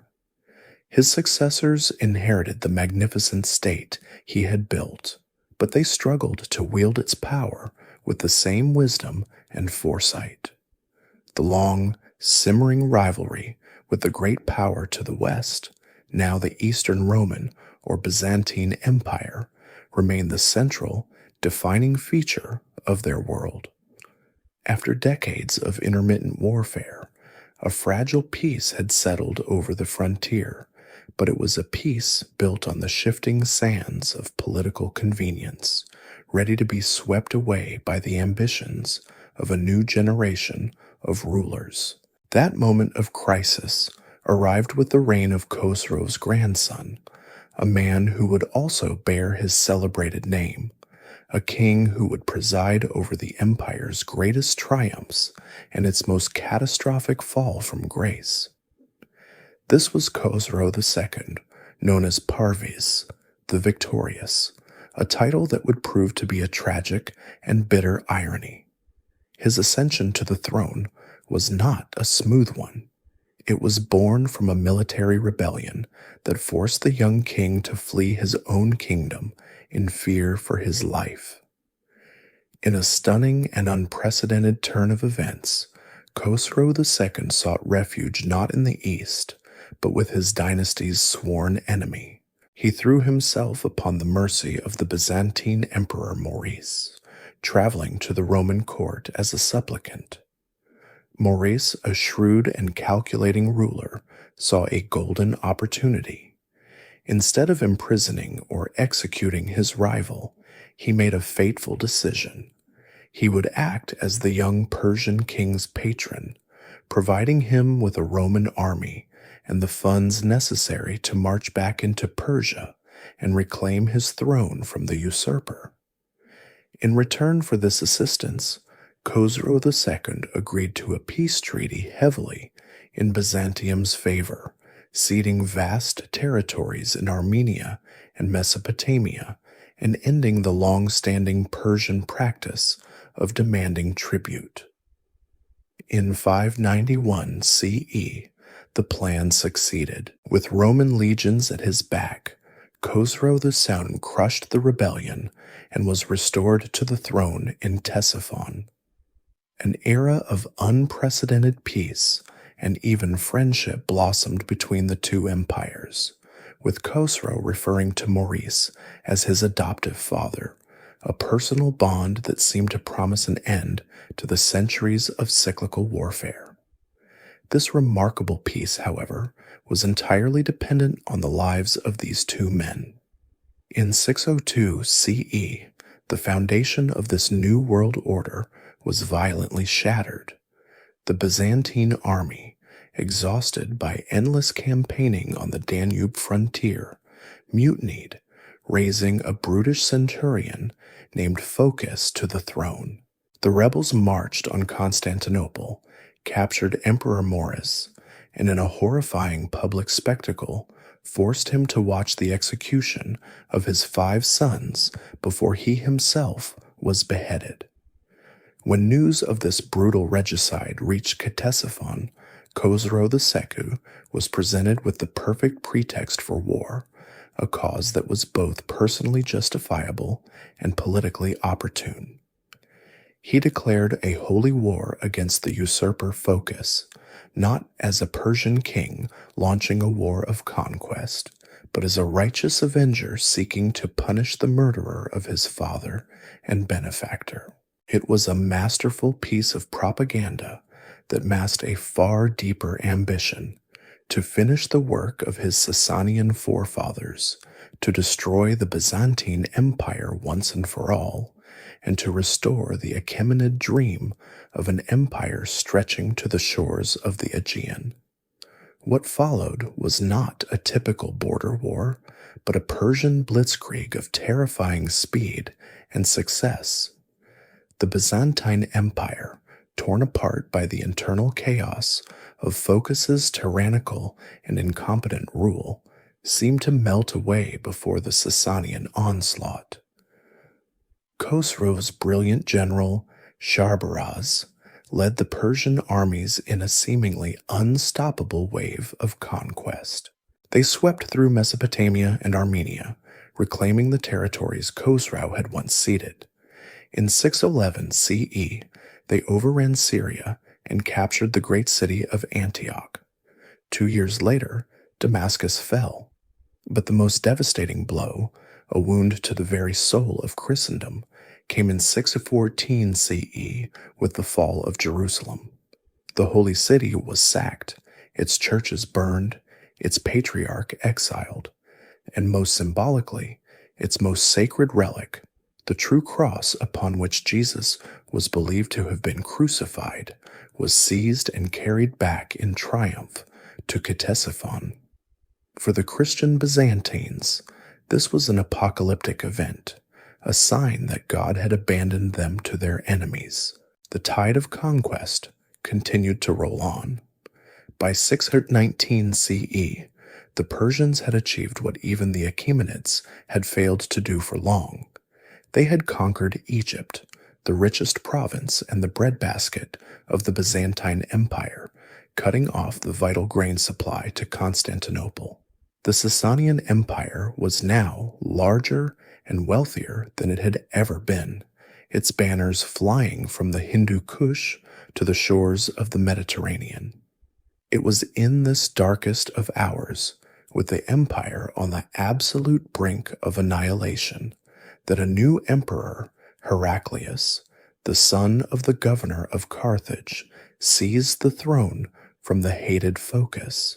For the first decade of his reign, he was powerless to stop the Persian advance.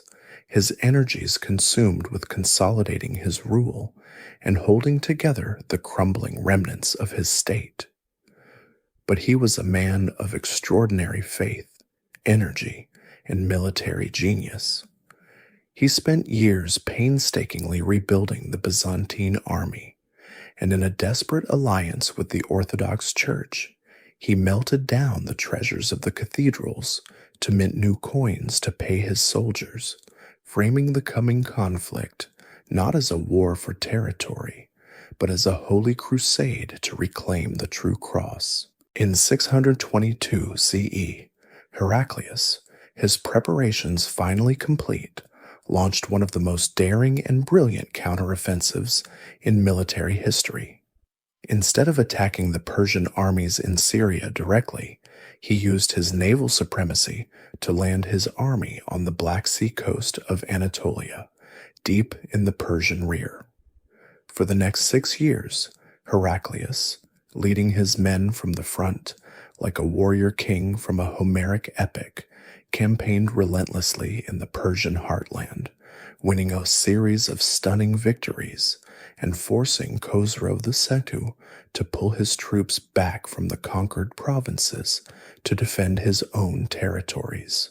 The long and bloody war reached its climax in December of 627 CE on the plains near the ruins of the ancient Assyrian capital of Nineveh. There, Heraclius forced a decisive battle and inflicted a crushing defeat upon the main Persian field army. The victory shattered the myth of Khosrow's invincibility. The Persian king, who had refused all offers of peace during his years of triumph, was now a defeated and discredited ruler. His own nobility, seeing the ruin he had brought upon the empire, rose against him. In early 628 CE, Khosrow II, the victorious, was overthrown and murdered in his own palace by his son, Kava II. The new king immediately sued for peace, agreeing to a complete withdrawal from all captured territories, the return of all prisoners, the payment of a war indemnity, and most importantly, the restoration of the true cross to Jerusalem. The war was over, ending in a complete Byzantine victory, a miraculous reversal of fortune. But the triumph was a hollow one. For nearly 30 years, the two great superpowers of the late antique world had poured every last ounce of their strength, their wealth, and their manpower into a war of total annihilation. They had fought each other to a complete and utter standstill, leaving both empires catastrophically weakened, their armies shattered, their treasuries empty, and their people exhausted. They stood like two battered, bleeding gladiators who, having fought to the death, could barely stand, completely unaware of a new, unified force that was gathering in the deserts of Arabia, a force that was about to sweep them both from the stage of history. The peace that settled over the shattered landscapes of Persia and Byzantium was not a peace of restoration, but the silent, breathless exhaustion that follows a near-fatal fever. The two great empires, locked in a death struggle for a generation, had bled each other white, their magnificent armies reduced to shadows of their former selves, their treasuries emptied to the last coin, their people weary to the bone. In the Sasanian Empire, the return of the true cross and the ceding of all conquered lands was a national humiliation that shattered the divine prestige of the monarchy. The murder of Khosrow II had unleashed the final, fatal disease of the Sasanian state, a complete collapse of political order. In the 4 years that followed his death, the throne became a deadly carousel of weakness and ambition, occupied by at least 10 different rulers, including military usurpers, and in a sign of ultimate dynastic desperation, 2 of Khosrow's daughters. The empire, which had so recently stretched to the Nile and the Bosporus, was now an ungovernable chaos of feuding nobles and mutinous armies, a ship without a rudder, adrift in a gathering storm. It was in this moment of profound and unprecedented weakness that a new force, born in the deserts of Arabia, a land the great empires had always dismissed as a primitive backwater, began to move. For centuries, the Arabian Peninsula had been a fragmented world of nomadic tribes and scattered oasis towns, a land of poets and traders, but never a unified political or military power. But in the first decades of the 7th century, this ancient reality had been transformed by the electrifying message of the Prophet Muhammad, a spiritual and social revolution that had for the first time in history united the fractious Arab tribes under the banner of a single monotheistic faith, Islam. After the Prophet's death in 632 CE, his successors, the caliphs, harnessed this newfound unity and fervent spiritual energy, directing it outward with explosive force. This was not the migration of a nomadic horde, but the disciplined expansion of a new kind of state, its armies small but incredibly tough, mobile, and motivated by a profound belief that they were the instruments of God's will. Their first targets were the lands that lay directly to their north, the Byzantine provinces of Syria and Palestine, and the rich, fertile plains of Sasanian Mesopotamia. The first Arab raids into Sasanian territory were likely viewed by the crumbling court at Ctesiphon as little more than a nuisance, another series of incursions by the troublesome desert tribes they had long managed with border forts and subsidies. But these were not ordinary raids. The Arab forces were methodical and persistent, and the weakened Persian border defenses, long neglected during the war with Byzantium, collapsed with alarming ease. In 633 CE, the Arab general Khalid ibn al-Walid won a series of stunning victories in what is now Iraq, but the true test, the decisive confrontation for the fate of Mesopotamia, was still to come. A new and final Sasanian king, a young boy named Yazdegerd III, a grandson of Khosrow II who had survived the purges, was placed on the throne, a last fragile symbol of a dying dynasty. Under his name, a grand imperial army was assembled, a final gathering of the old Sasanian military machine, led by the veteran general Rostam Farrukhzad. It was a glittering host of armored cataphracts, war elephants, and infantry levies, a force that on paper seemed more than capable of crushing the smaller, more lightly equipped Arab army. In 636 CE, the two armies met on the plains of Al-Qadisiyah, a place that would become synonymous with the end of an era. The battle raged for 4 days, a brutal and chaotic affair. The Sasanian war elephants initially terrified the Arab horses, but the Arab infantry, with great courage, managed to blind and disable the great beasts. The turning point of the battle, according to tradition, came on the final day when a furious sandstorm blew up from the desert, blinding the Sasanian army, which was facing west, while leaving the Arabs with their backs to the wind, largely unaffected. In the confusion, the Arab forces pressed their attack, and the Persian general, Rostam, was killed.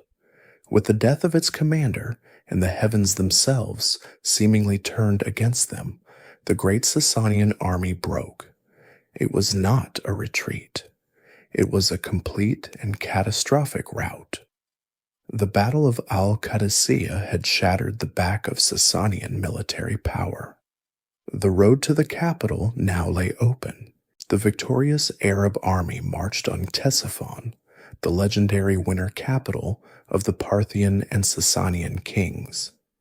The city, protected by the Tigris River, fell after a brief siege, its defenders demoralized and leaderless.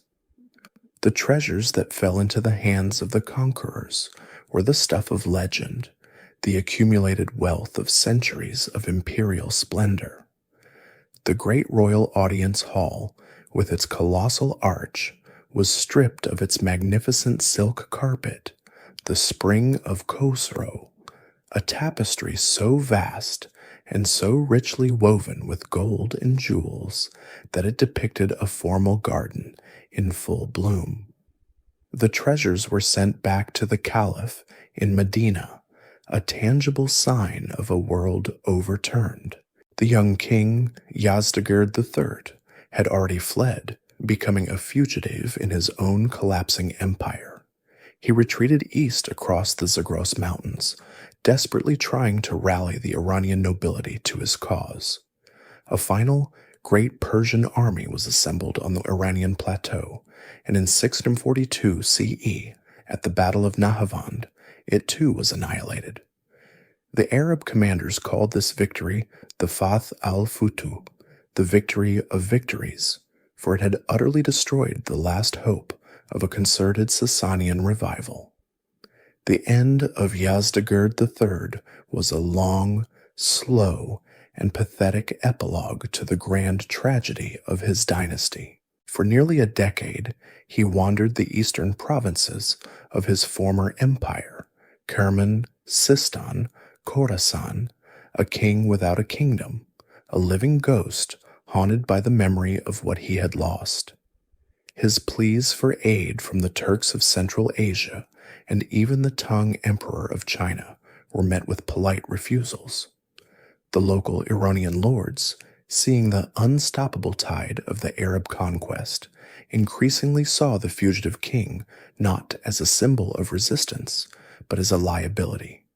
His tragic story came to its final, ignominious end in 651 CE in the remote city of Merv, near the modern border of Turkmenistan. Seeking refuge after a local governor turned on him, he was murdered by a common miller who coveted the king's rich clothes and jewels. With that lonely and sordid death, the Sasanian dynasty was extinguished. The flame that had burned for over 4 centuries, the great legacy of Ardashir and Shapur and Khosrow, was finally put out. The last great empire of ancient Persia was no more, its lands and its people now absorbed into the new and rapidly expanding world of the Islamic Caliphate. The death of the last Sasanian king in the dusty obscurity of a miller's hut was more than the end of a dynasty. It was the closing of a world. For the people of Iran, the Arab conquest was a seismic and disorienting rupture, a tearing of the very fabric of their cosmos.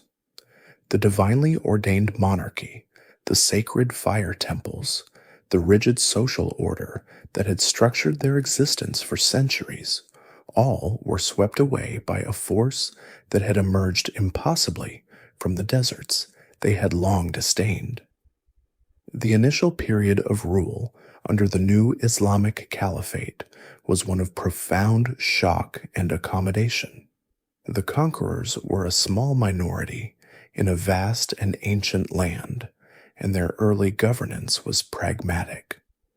Under the new laws, Zoroastrians, along with Christians and Jews, were granted the status of dhimmi, or protected people. They were allowed to practice their faith, but they were subjected to a special poll tax, the jizya, and a host of social regulations that marked them as second-class citizens. For a civilization that had for so long seen itself as the center of the world, this new subordinate status was a deep and persistent humiliation. Gradually, and for a complex mixture of reasons, the people of Iran began to convert to the faith of their conquerors. For some, the conversion was a matter of sincere spiritual conviction, an attraction to the stark simplicity and powerful message of Islam. For many others, it was a practical necessity, a way to escape the burden of the jizya and to gain access to the pathways of power and influence in the new social order. But this conversion did not mean the erasure of their identity. As the Persians embraced Islam, they began to subtly but irrevocably transform it, infusing the new faith with their own ancient cultural, intellectual, and administrative traditions. The memory of their lost empire did not die.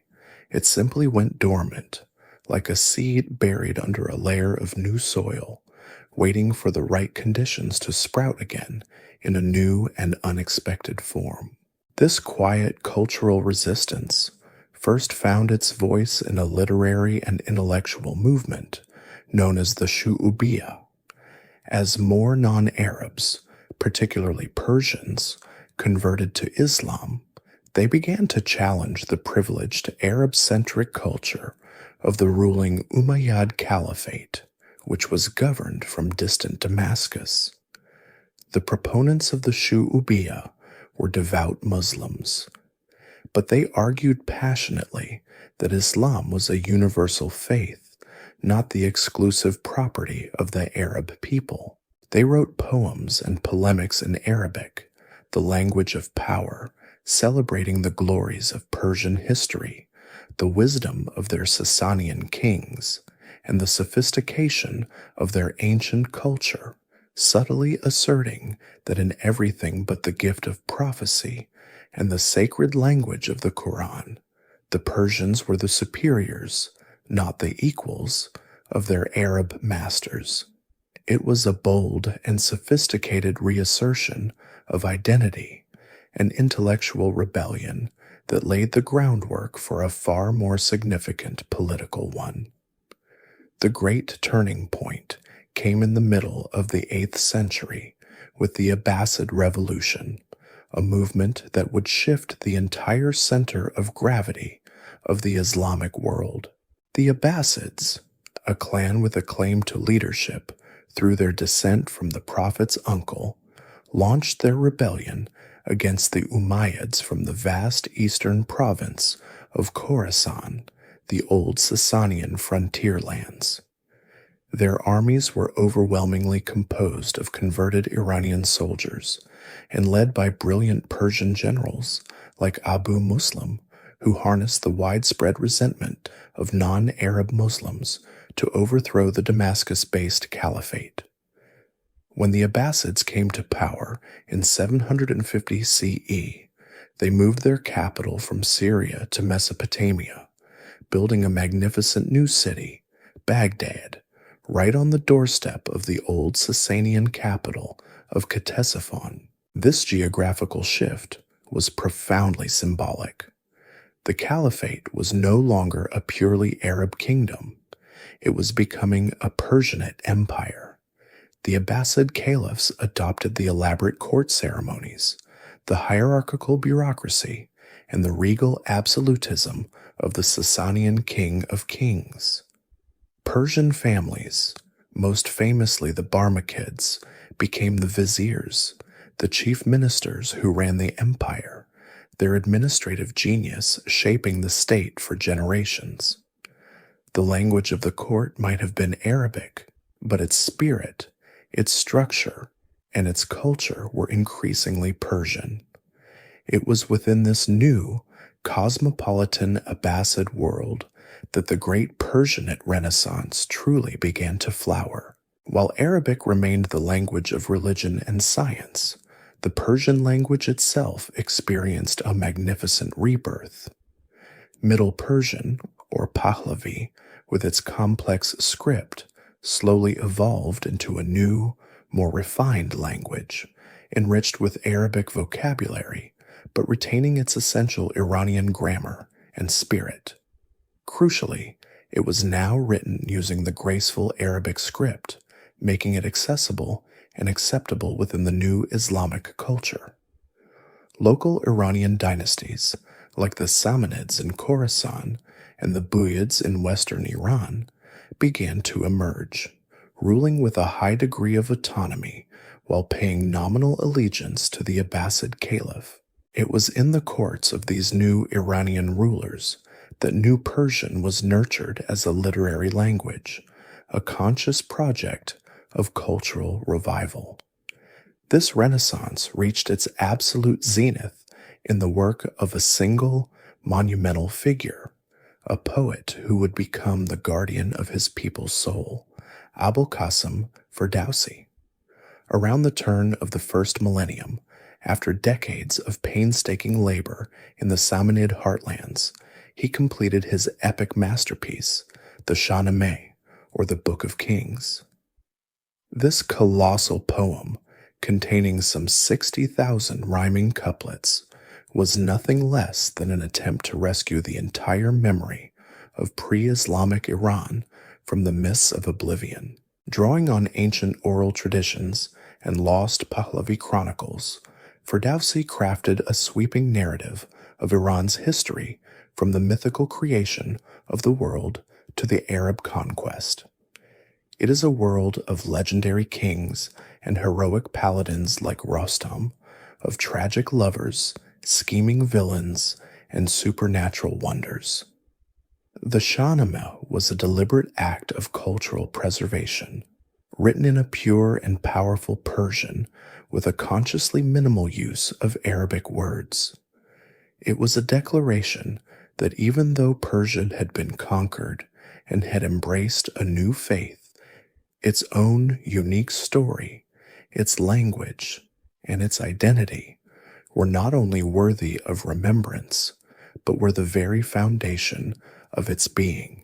The epic became the foundational text of Persian culture, a source of inspiration and identity that has sustained the Iranian people for 1,000 years.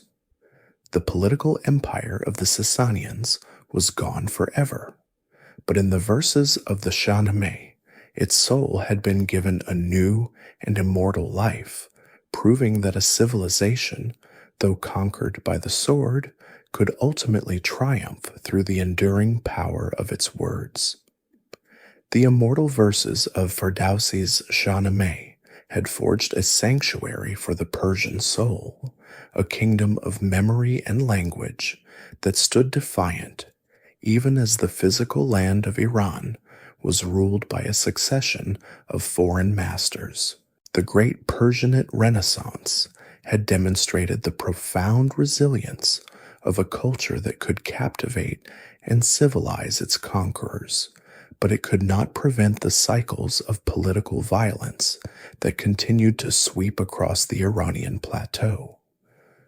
After the decline of the Arab Caliphate's direct power, Persia was dominated by a series of Turkic dynasties, the Ghaznavids, the Seljuks, the Khwarezmians, who, while often adopting Persian as the language of their courts and administration, were ultimately military overlords, their empires rising and falling in a relentless rhythm of conquest and dynastic squabble.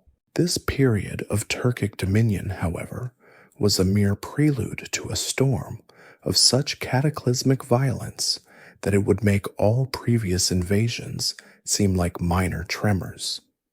From the vast, cold steppes of Mongolia, a new power was stirring, a force that would redraw the map of the world in blood and fire.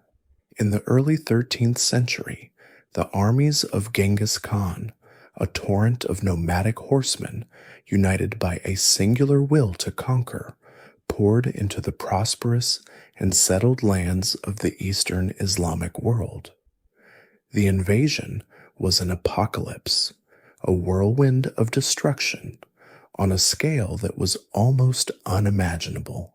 Great and ancient cities that had been centers of learning and culture for centuries were reduced to smoldering rubble. At Nishapur, a city that had nurtured poets and scientists, the Mongol commanders reputedly ordered the construction of pyramids of severed heads. At Merv and Herat, vast populations were systematically massacred. Irrigation systems that had sustained life for millennia were destroyed, and libraries containing the accumulated knowledge of generations were put to the torch. This was not the conquest of the early Arabs, who had sought to rule and tax a functioning society. This was a wave of terror designed to obliterate all resistance, to turn the world into a pasture for Mongol horses. A generation later, Genghis Khan's grandson, Hulagu, completed the devastation, sacking Baghdad in 1258, extinguishing the last embers of the Abbasid Caliphate, and establishing Mongol rule over Persia and Mesopotamia under a new dynasty known as the Ilkhanate. Yet in a testament to the enduring gravity of Persian civilization, even this most brutal of conquests eventually softened. The Mongol Ilkhans, like their Turkic predecessors, slowly succumbed to the culture of the people they had subjugated. They converted to Islam. They became patrons of exquisite Persian art and architecture, and they governed through a bureaucracy of Persian scribes. But their empire, too, eventually fragmented, plunging the land into another dark century of chaos, a period dominated by the terrifying figure of Timur or Tamerlane, a Turco-Mongol conqueror who waged campaigns of legendary brutality across Eurasia at the end of the 14th century. After his death, Iran was once again a fractured landscape, ruled by warring Turkmen tribal confederations, a political vacuum where no single power could claim the legacy of the great empires of the past. It was from the heart of this turmoil, from a spiritual rather than a political source, that the next great transformation of Persia would arise. In the northwestern city of Ardabil lived the leaders of a hereditary Sufi order known as the Safaviya. They were holy men, mystics, who commanded the fervent devotion of a large following, particularly among the Turkoman tribes of Azerbaijan and Anatolia. In the late 15th century, this religious order began to transform into a militant political movement. Its ideology, a potent and volatile blend of mystical Sufism and a passionate, messianic form of Shia Islam. This transformation coalesced around a young boy named Ismail, who had emerged from a decade in hiding after his father and grandfather, the leaders of the order, had been killed in battle. He was believed by his most fanatical followers, a warrior brotherhood known as the Kizilbash, or Red Heads, for their distinctive red turbans, to be a near-divine figure, the reincarnation of the Imams, and even an incarnation of God himself.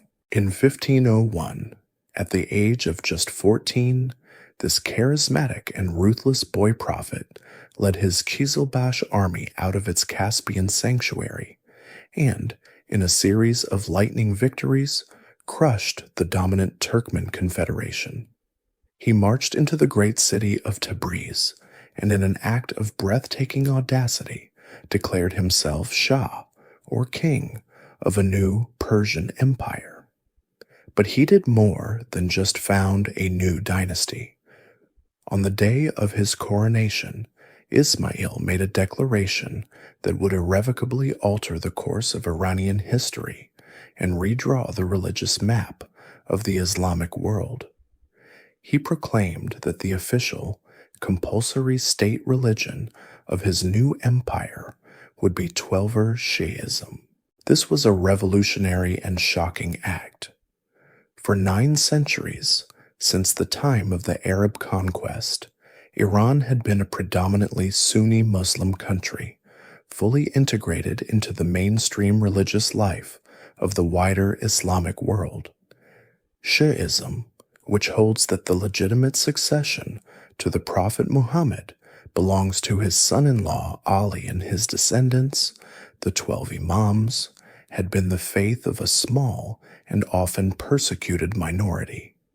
Ismail's decision was a deliberate act of political and cultural nation-building.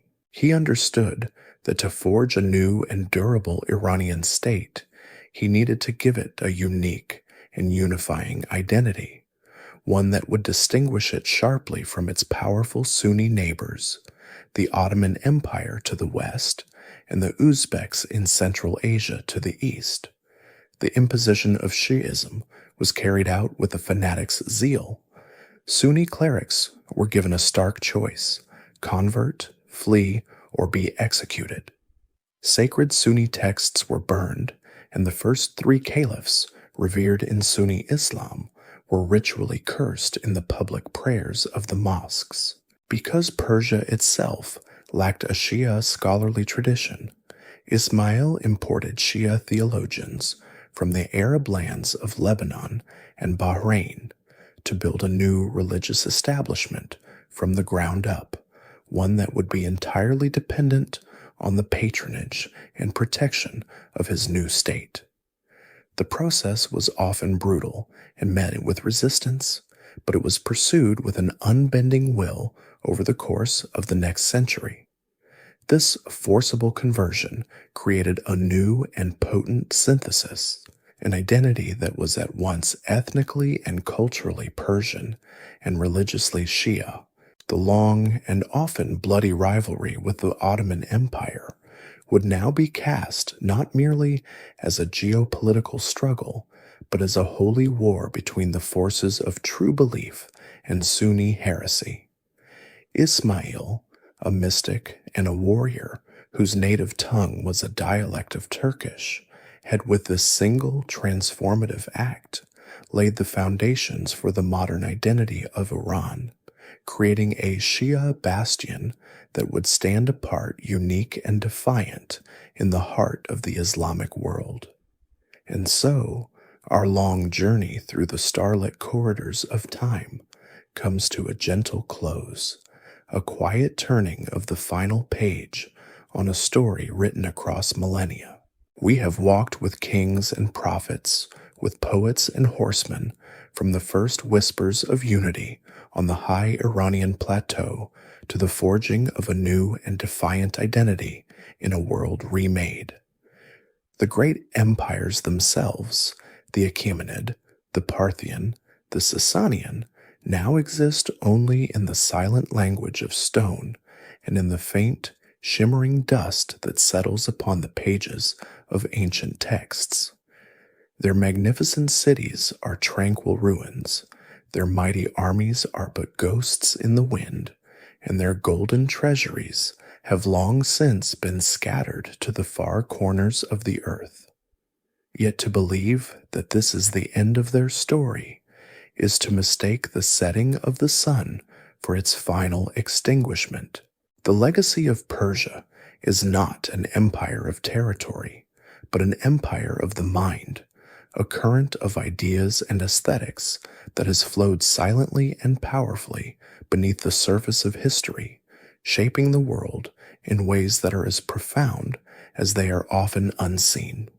The first and perhaps most enduring echo is the very idea of a world empire as a place of order and diversity, a concept born in the mind of Cyrus the Great.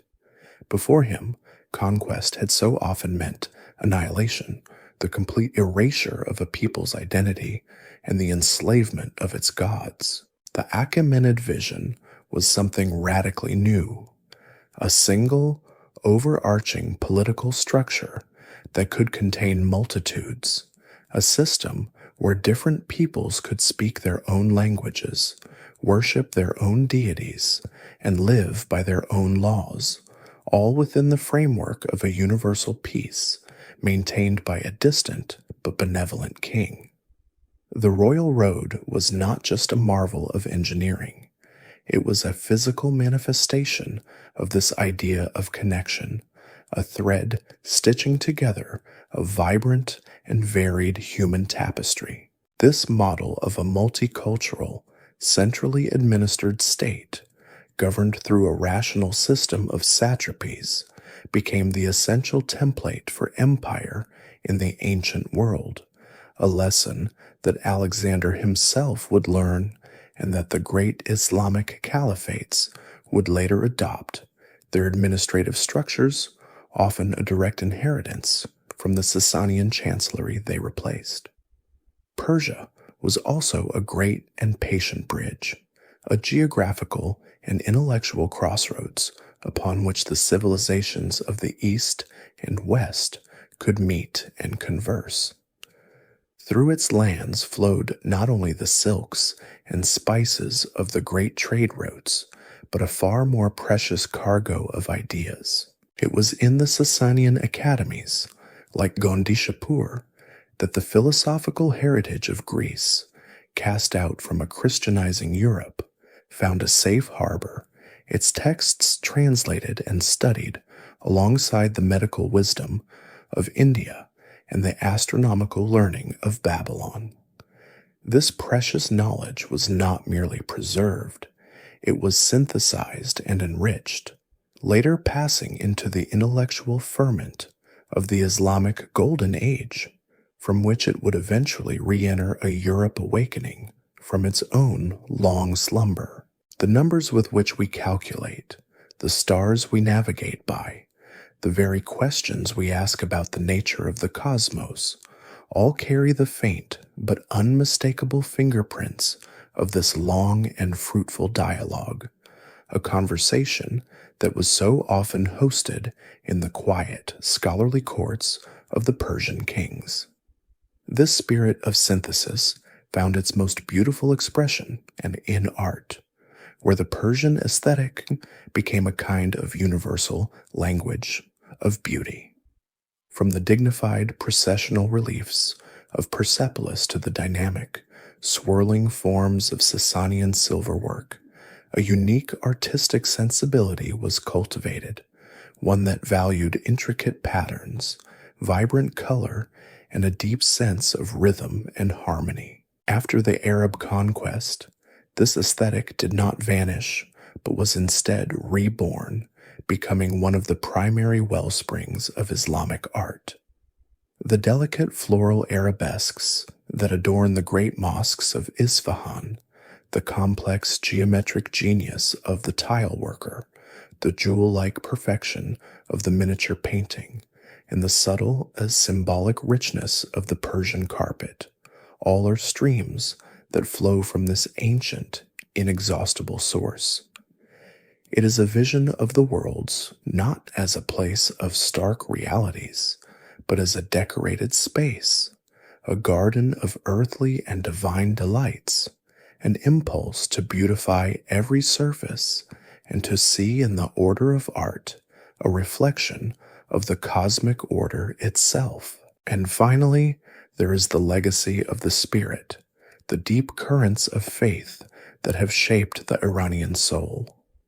The vision of Zarathustra, with its cosmic battle between light and darkness, its emphasis on human free will, and its promise of a final judgment, was a profound and early exploration of the moral architecture of the universe, a theology whose echoes may well have touched the development of its younger, neighboring faiths. And in a much later age, the crucible of the Safavid transformation forged a unique Shia identity that has defined Persia and its relationship with the world for the last 500 years, a testament to the enduring power of faith to create a nation and sustain it through the trials of history.